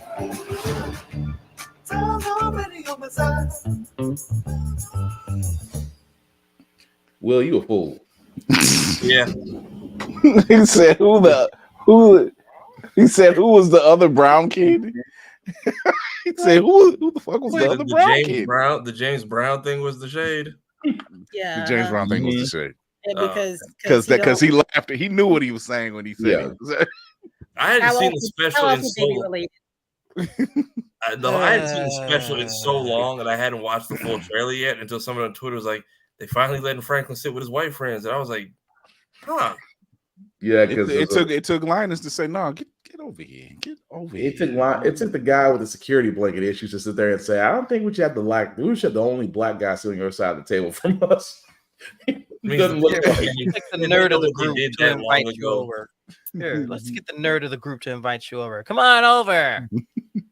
Thanks, guys. Now let's put. I ain't gonna put shade on Linus now. Linus had some skill with that blanket. Nothing against Linus, man. Nothing against Linus, but I'm sorry. He couldn't do shit with his sister, but everybody else with that blanket, it was a whole problem. It's been 51 years since that dropped. I think so. Look, I want to say it hasn't been 50 years. It's been over 50 years. Yeah, it's been over 50 years. It's crazy because I seen a post by Missy Elliott, and she did a post on IG, and she was saying she got all her outfits from all her videos, and she listed all the videos where she wore the outfits. Jesus Christ, they're all like 25 to 27 years old. They pay tribute to Craig of the Creek now, but that music still slaps. You know what? Missy Elliott still fucking slaps. You can still play Work It, and yet it still does better than 90% of most radio. Virginia's finest. She drives around, and she's around Portsmouth all the time. So you can always teach somebody what Indian let me up means. It's your privilege. Come on. So yeah. But yeah, I didn't realize all this time until because I used to my library I used to get Peanuts tapes, but I would get Richard Scarry tapes and they would have the Peanuts promo on them, and I remember seeing like Great Pumpkin was probably the one I think I watched back the most. Seeing Thanksgiving, seeing the Great River Raft Race or whatever it was called. Race for Your Life, Charlie Brown. Race for Your Life, Charlie Brown. That one. That is my all-time favorite. Oh my gosh. For me, it was the Great Pumpkin. So I think the Thanksgiving one is the one I watched the least. But when you post that picture, it is familiar. Whereas my 5-year-old brain didn't immediately pick up on it. But now that I'm old, I'm just like, yeah, 50 years ago, why have y'all not like re-shot or re-edited? Were you even in the new Peanuts movie they dropped a couple years ago? that's like one of my favorites. That was a long movie. Yeah. That was longer than I expected it to be. Honestly, that one I like. That's one of my go-to. I have a bad day, cut it on, and turn my brain off movies. There is so we don't have a lot of time for the main topic, but there is a thing, and you know, with Ladarrion being on and talking about Hollywood and everything else, we know they are running out of ideas. The rehashing of certain franchises. Tell them niggas from Avatar to stop doing fucking interviews. Like at this point, we're all hypnotized because there is no war in Ba Sing Se. Literally. And we will not be getting a live action Leaves from the Vine. So that was one of the main things I was waiting on. Damn, I was waiting for that. Just you've done enough. At that point, it'd be like, look, nobody just don't talk. You're giving more reason why the creators left. It's just like, just shut the fuck up and let this thing air. Show me Iroh losing his kid already. We keep getting teased with it. Right. Oh God. So yeah, you're seeing you know, they're going forward with another Pirates movie, which okay, but is it okay? We don't. At this point, unless like Sora and the gang is jumping in, why? I mean, our girl is Ayo Itibiri is they're looking at a gang of female pirates, and I want to hope. I want to hope, but leave us alone. I knew they were going to start giving her roles the minute she won. I was just like, they're going to give this woman all the roles. By the way, funny as hell on Saturday Night Live, and she was never lying about J-Lo. She was never lying about J-Lo. No, we all know. We all know. J-Lo knows too. Wait, what is it? On the show? What is so a while back, she said that J-Lo really can't sing. This is nothing. This is not knowledge we didn't have already. As per Ashanti. That's you not enough. I mean, she said her entire career is a scam. Yes. Yes. She worked her ass being a fly girl. She worked her ass being a terrible actress. She worked her ass with Pro Tools. Oh, and Diddy. Well, Diddy was trying. That one didn't age well. It's trashy ass. But Ayo's performance on SNL absolutely hilarious, absolutely funny. It's always, like I said, I only watch SNL when I know if it's a host I want to see. Yeah. Why was Common on that stage with that woman? I fast forwarded when I saw that Common, the man that has been with. I just breathe. And I'm gonna put this out there for DC. Cornbread stealing Common. If you don't know, so there's a person. If you're wondering why I'm calling him Cornbread stealing Common, don't get me wrong. I like Common as an artist, but if you're wondering why I said Cornbread stealing Common, there's a movie that Keke Palmer did called Alice. DC seen this movie before I did.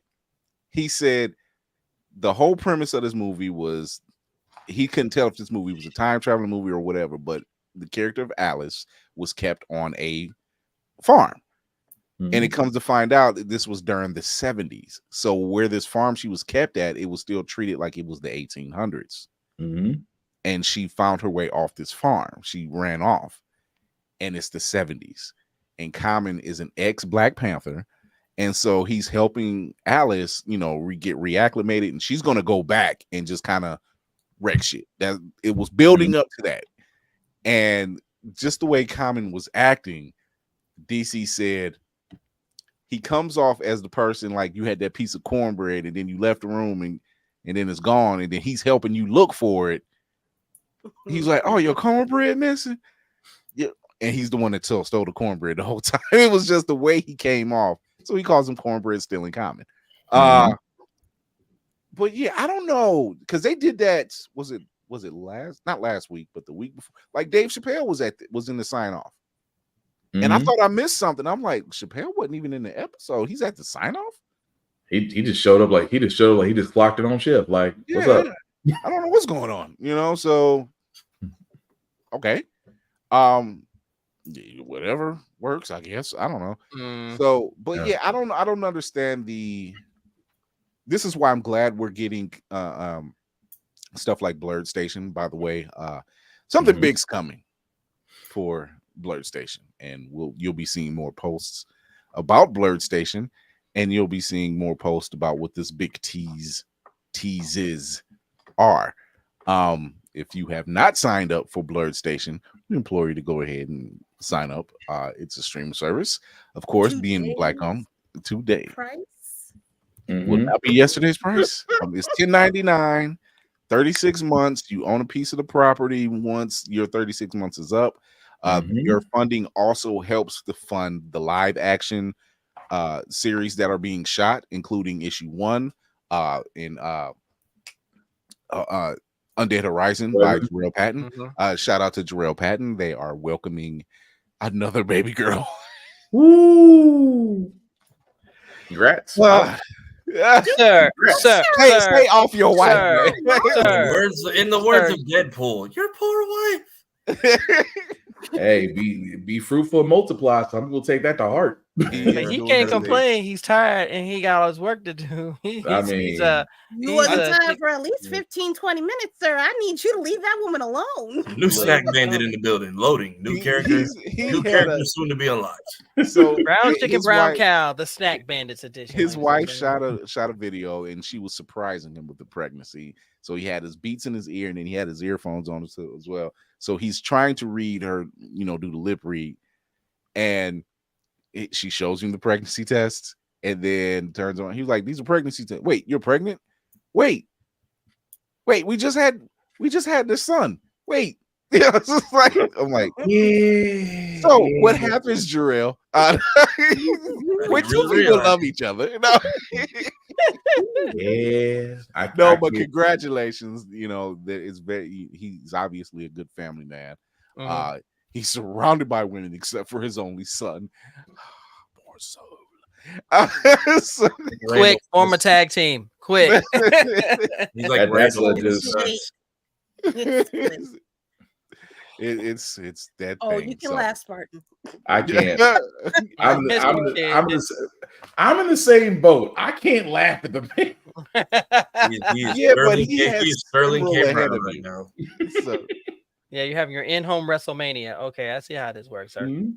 So congratulations to Jarrell Patton.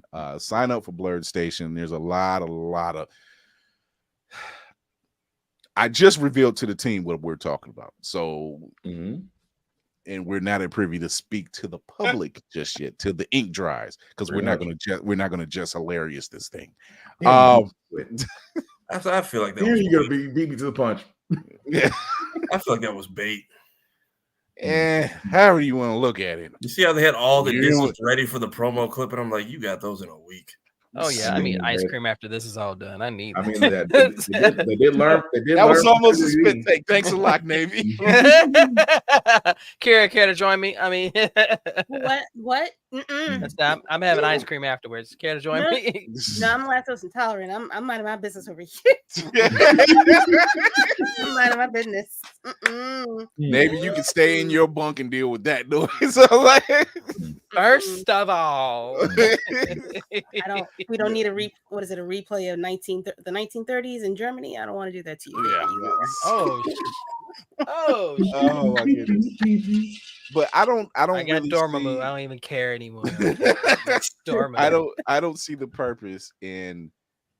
There's some films or franchises I don't mind.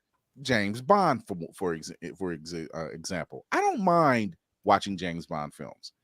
They don't come out like frequent like Fast X or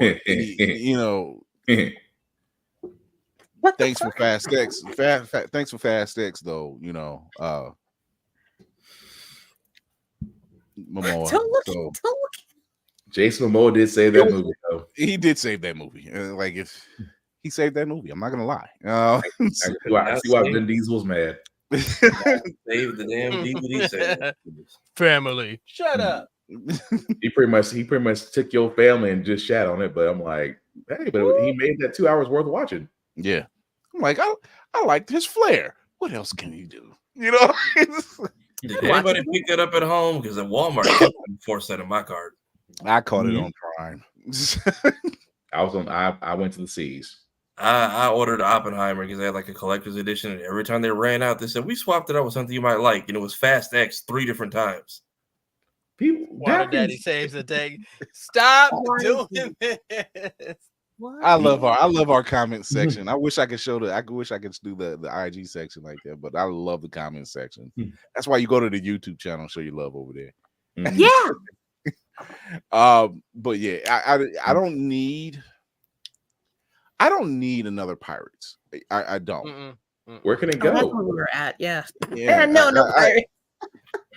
It's fine. Like Johnny Depp's is okay. It's fine, but I really don't need it. There's a time and a place, right? You beat a dead horse. What other story can you tell about the Caribbean that you literally gave a beginning, a middle, and an end to, and now you want to go back to it? You're like, So who else did Jack screw over? That's what I'm like. What spell did he break this time? You know, it was like a throwback story to why he got the worst pirate title. But even then, it's just when you offer Johnny Depp a 7-figure deal to come back after all the Amber Heard mess, and he turned around and said, "Nope." At that point, it should have been canceled credits. We'll throw that to the Disney vault. We'll bring that back out in 10 years and say there's a whole new Blu-ray with deleted scenes, additional commentary, and make money off of it. Let's do it that way. Borrow the CGI team because the 06 they was popping on at World's End. Just sprinkle them throughout the next couple of MCU movies. Will you need to wrong go. as hell. What? You wrong as hell. I'm glad you feel better, Will. I could see it. I'm glad I you feel could better. see it, but Just really, Will? Just Yeah, looking to replay. Will is on demon time right now. Just yeah, they are. They're yeah. Like it was enough. I think what was the last one at World's End? At World's End, yeah. At World's End, yeah. And that was just on the other night, and I'm just like, okay, you can literally stop it right here. Please. They tried to Jack do a little. I and think it was Captain Kirk both had something in common. That's all I got to say. Shatner. I mean, by the way, did not know that was Paul McCartney playing Uncle Jack. I didn't know that. I figured it was a rock star, but I couldn't put my finger on who. So, I'm sure I fell asleep during that part of the movie. I'm certain I fell asleep I during was that part. laughing about Keith Richards being the oldest pirate. I'm like, this man has taken every drug known to man, and he has survived. When the day comes where he meets his maker, and he's at the funeral, probably like, well, we don't need to do any embalming. He's done the job for us. He's like. I'm like, does the Grim Reaper just come back to you and say, "Yeah, not yet"? He's like, "Oh, not yet. Let's see where this goes." No, he's like, "Let's see where this goes." It's literally going to be a case of he wants us to cremate him, but he won't burn. What the hell? He won't. It already smells like embalming fluid every time. Right. Imagine giving him embalming fluid and he just drinks it and goes, "Eh." I've had better. Bring me another. So I don't know. I can deal with there's just certain franchises I don't really need a continuance of. Give me fresh stories. Thank you to Ladarrion Williams for doing Blood at the Root. Thank you to MVJ Comics for giving us the story of Toussaint Louverture.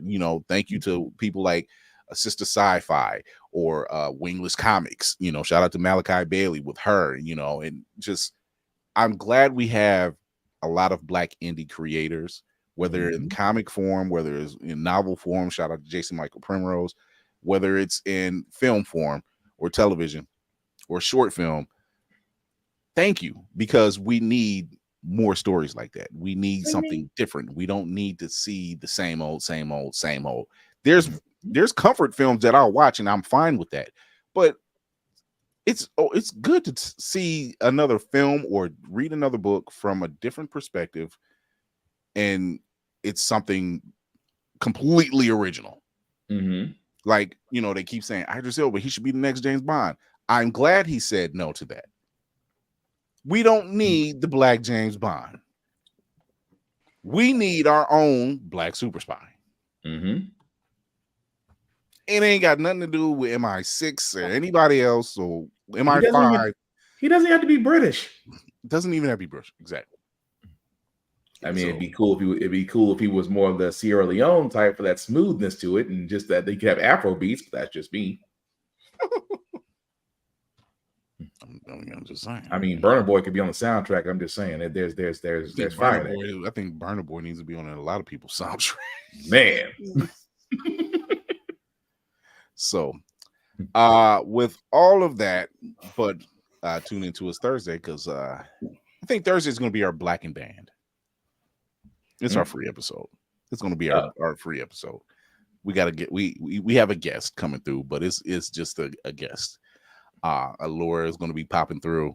I think we're going to do our Blackened Band episode because when you have stories like what Ladarrion has with Blood of the Root, makes me think of a little unknown pilot called A Little Bit Strange, who starred a very young Martin Lawrence. Ooh, a little bit strange. Damn.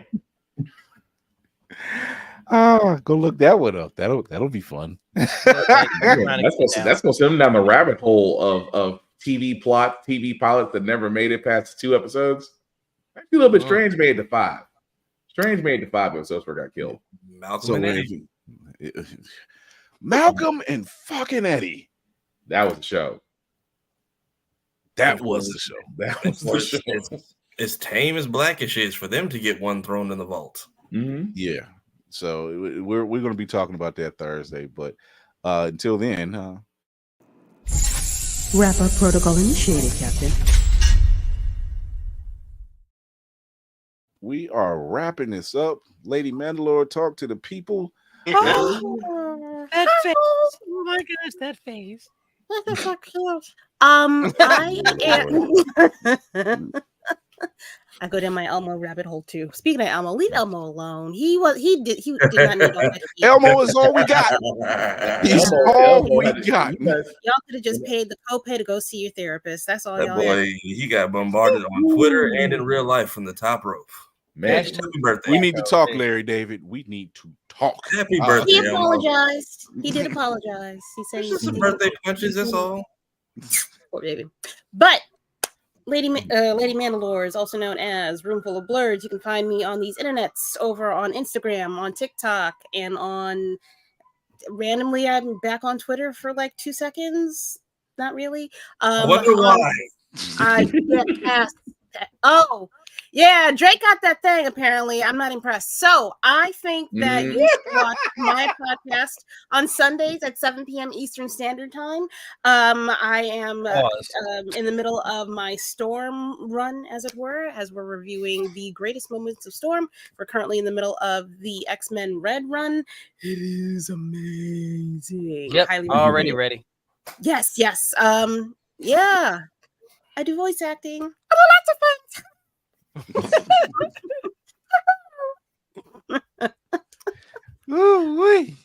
Wow. Lord have mercy. She also I don't know what else to say. Yeah, that's me in a nutshell. Right. Yeah. Tafari. What's going on? I'm also on the internet. Here at all platforms. I do the editing and behind. Bama. We're gonna get through one damn episode, Bama. I think that's find it, man. You're not gonna find it. They are acting up over there, and I had to log off to the Final Fantasy Let's Play today. Which I think that's how Bama's gonna go out in life.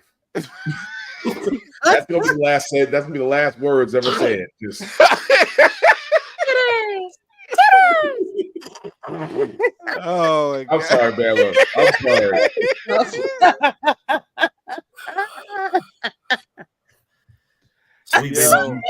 Sweet baby Jesus and the grown one too. Abbott Elementary is back soon, by the way. I do the editing and the behind the scenes work for Blerd's Eye View. So thank you all for who've been running up the clips and whatnot. I'm trying to upload every single day of Black History Month. We were at 2,200. We are closing in on 26. So a little over 400 hours to go, and we can monetize this thing and maybe stop being broke. But for now, please. Bama is a bad influence on the comment section. You can wait till I leave for this. Yeah. You can also find me on all platforms under the same name. I try to post every Monday because Mondays are terrible, and I try to make them less terrible, like this comment section. I think we broke Chris. Chris is broken, y'all. It is also Black History Month, so be sure support a Black creator, support a Black cosplayer. We have a DLC day, so it's 29 days instead of 28. Support a Black-owned business. Thank you. Still generic. My homies over in Philly for this. Algorithm has been playing nice with us for right now. Thank you to the people who've been showing us so much love in the comment section right now. On a serious note, before we get lost their minds over before we get to that part of Black History Month where the algorithm starts sending us to people we don't care for, if we've said anything that's offended you or bothered you, we don't give a damn. We just want representation. We also would like reparations. We could be asking for revenge, so remember that. Reparations, revenge will be the results. I don't care which one it is. We're asking for two. We could easily switch to the third. Oh my god! Oh my god! Not he stands on business. They are out of control. Stand on business. Oh my goodness! Just wow! Christy, stop! I'm off. I am ignoring all the comments because I'm not gonna break. I should have never looked right. That's my problem. That's where If you try to look at the comments while you're doing this, you're gonna be laughing. That's why I'm not even looking at them because good Lord. Oh Lord. Oh boy. Dear sweet bast. Give me 5 more minutes. 5 more minutes. Lord. Ladies and gentlemen, boys and girls, Blerds of all ages, good evening, good morning, good afternoon. It is your Frosty Bearded Blerd Point here with the crew of all crews. Okay. We are on the Pantheon. We are looking down on the napkins, but we're looking at our equals and we are looking above to the blessings. So keep that in mind. You can find me here across all social media. I was smart. I changed it all. So yay to me. It makes life so much easier, doesn't it? It is. My skin feels better. You know, I'm drinking water better. You know, it makes a difference. I just posted my latest video on YouTube. Is it okay to be a Blerd? I'm answering a question from a good friend of mine. So if you really want to get a little introspect from my perspective, if it's okay to be a Blerd or not, please go check it out. I would greatly appreciate that. I would love everyone to comment on that one. And really quick, I want to shout out my son. After talking to Ladarrion, I tend to forget at times my kids are very talented. My son is an author. He published 2 books already under it's called The Children of Taboo series, and I read his first book and it is amazing, and I really want to give it up to him because when I see Ladarrion and folks like him doing their thing, it reminds me that my son and my kids are following in that, so it makes me proud. So if you want to support, please support Black authors, especially Black fiction and fantasy authors. We get plenty of reality. Let's delve and get away from the BS and just be creative and imaginative. So that's all I got to say. I know I shouted out several POC indie creatives during the episode, but I also want to shout out our very own Fabi Queen, Jasmine LaFleur. She's done this thing. Of course, we're Black Fabies. You know, you've been seeing this TikTok of course we're something. Of course we're something. Shout out to Queen Jasmine. She did a version of Course We're Black Fabies, and it's the sweetest thing. Jasmine's just a sweet woman. We love her to death. We will ride to war for this woman. if Lord Strife ain't in, he's going to be in front of the line. So shout out to Lord Strife. He will go to war for that woman. And we will stomp the yard for it. So shout out to Queen Jasmine. Shout out to Hellspawn Cosplay. because he did one. Of course, he's a cosplay Black Dad, and he really goes into depth about it, and so that was really dope. So there are a lot of creators we shouted out today: Sister Sci-Fi, MVJ Comics, Ladarrion Williams, of course. The list goes on, and you will not ever stop hearing about these people and the other ones who get unsung. Wingless Comics, are another one, because I'm not celebrating for the month. I refuse. I celebrate for the year. Every day. Mm-hmm. And y'all and people that watch us and have been joining, that's how I get down. I yes, thank you for the flowers, but at the same time, I wouldn't be here finding you guys if you didn't have some of the great content that you have. So thank you for all of that. Mm-hmm. And on that note, Mayhem, talk to the people. Literal mayhem. Hands up and off the keyboard and talk to the people. This man. I did. Guess what? I did all of that without even having the comment section up. I said, let me get serious for a minute. Chit-chats. There we go. I can say it because I have them, so I'm gonna say it all day. I do too. I mean, right now I got not the man meat. Wait a minute. Pause. Wait, put it down. So much pause. I'm molesting yourself. That's a C-cup man mound right there. That's a C-cup man mound. Oh God, I'm watching this somewhere through the door. We love to miss you, by the way. And if you like to see us live, ladies and gentlemen, no, go ahead, man. I will be watching the Cinematic Assassin. You can find me at Mayhem Media. It's MAYEHEM Media. I mean, if you was in the comment section, you can find me acting a damn fool all over the internet. Don't matter what site you're on. I know I seem ill, and I am. So mental health is important, guys, really. So take your meds, take your PTO, take a deep breath, and go and tell somebody you love them. Okay, bye. Or motorboat them. Oh God, not you two. What? I'm glad I've mastered knowing where I'm at on camera, because I can just go, why are you like this? Every single time, every show we get him. I'm getting better. Y'all not going to do me like Usher when they thought he was in the middle of the damn square. Wait, I will have you know, Mayhem, that day you took off, the week you took off, we still had Spartan come up here shaking his head after us. So we did the job for you. We are proud of that achievement. That's all I gotta say. I'm gonna go watch Bluey. This is. I need to be cleansed. I'm going to watch. I need to watch something wholesome after this, because how do we go from Drake to man boobs? That's what I'm trying to figure out. Look, I'm during my whole Black History Month speech, I know how Martin Luther King felt in the Boondocks now. I think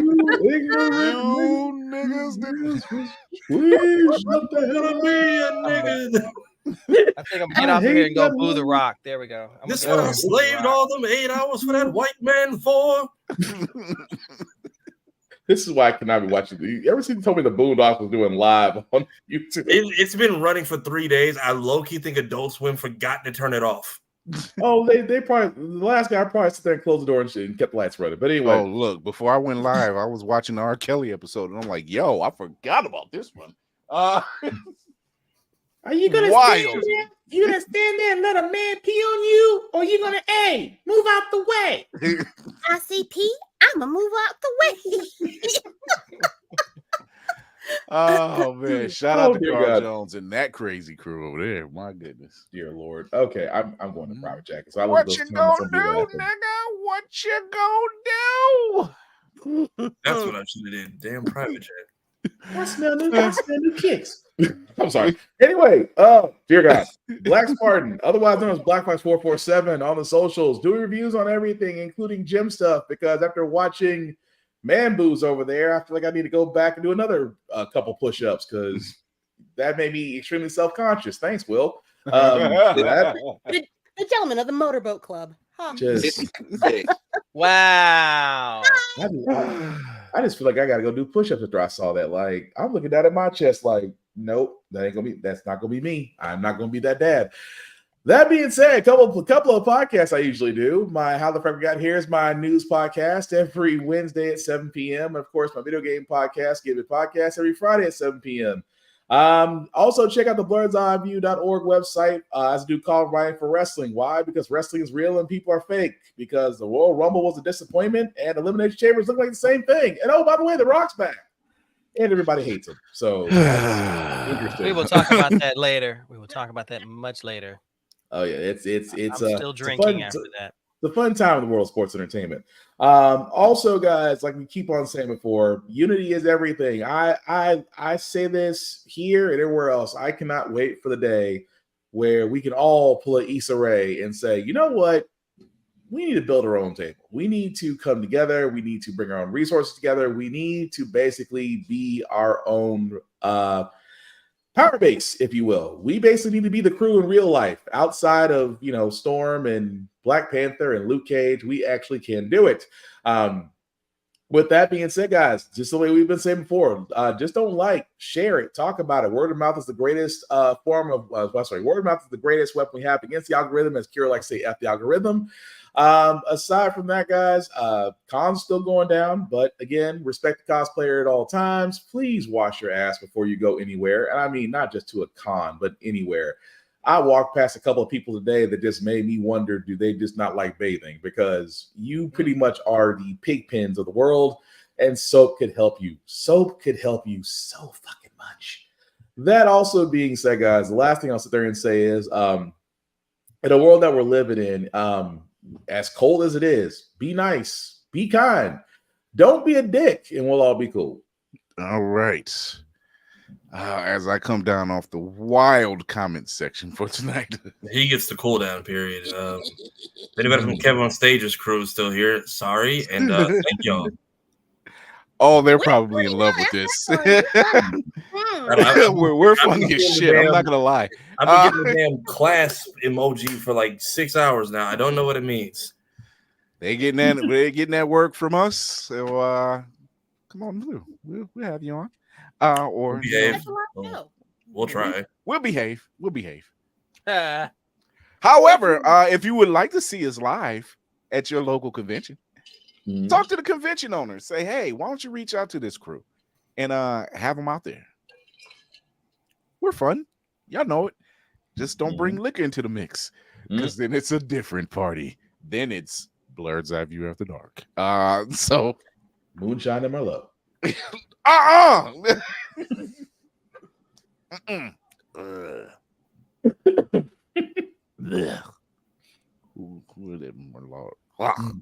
Anyway, poison. I'll take the moonshine over that crap. Or sticking cocaine. You would probably be better off. Thank you, everybody, for tuning in on the IG channel, on the YouTube channel, on Twitch. Show your love. Hit that subscribe button and that notification bell. Shout out to the comment section. Good Lord, y'all never disappoint. Bama, I blame you for that one. Bama was the catalyst the whole goddamn and then he turns around and says, I regret nothing. I know you don't. Saying you're a guy today, but go on X if you want to. It's a dangerous game. Right. Yes. So shout out to our guest, Ladarrion Williams. Go show your support. It's Ladarrion on IG. Go to Facebook. Look up Blood at the Root. It's really dope. Get that book. Get that pre-ordered book. That book drops in May. Is it May? He said, yeah. Yeah, May. Drops in May. If you want to see fantasy, Black Boy Joy, your heritage and all that stuff, like you like reading Harry Potter, then you need to go get Blood at the Root. You need to go check that out and show your support for that. You can check us out wherever you listen to your podcast. We're live every Tuesday and Thursday at 8 p.m. Eastern. No Facebook. YouTube, Twitch, and IG. YouTube, Twitch, and IG. You can also catch us on Always Press Record TV. That's APR TV. On Roku and Amazon devices. You can listen to us wherever you listen to your podcast. Chris Fury, this is the crew. And the comment section, you rapscallions. But I like it. We are an army. We are a legion. Boy, I love this. I'm the youngest one here, so I'm the baby of the group, by the way. Is that's what you're gonna go with? That's what you're gonna go with. Just as she does that over my head, I just want everybody to remember I was born in '95. What means nothing? I need an adult. Oh boy. That just means that you're the product of was it Freaknik? You're good. Yeah. Hey. I was the product of a work study program. That's what they call it now. Anyway, check us out Thursday, 8 p.m. We're doing Black and Band. You want to tune in and give your support, of course. Jump in the comment section. Talk about some shows or some books that are Black and Band. And whether it's comics, whether it's novels, whether it's a TV show or a movie. Let's talk about it. Until then, remember to educate yourself and others, entertain yourself and others, and entertain yourself and others. I got it. All right. Happy Black History Month. Yeah. Right. With that being said, in case you didn't know it, it is Black History Month, the shortest month of the year. I'm just saying. With the DLC day. Yeah. Right. So as you see, we celebrate 366 this year. You just gave us an extra year. That's an extra day. So thank you very much. Until then, we're out of here.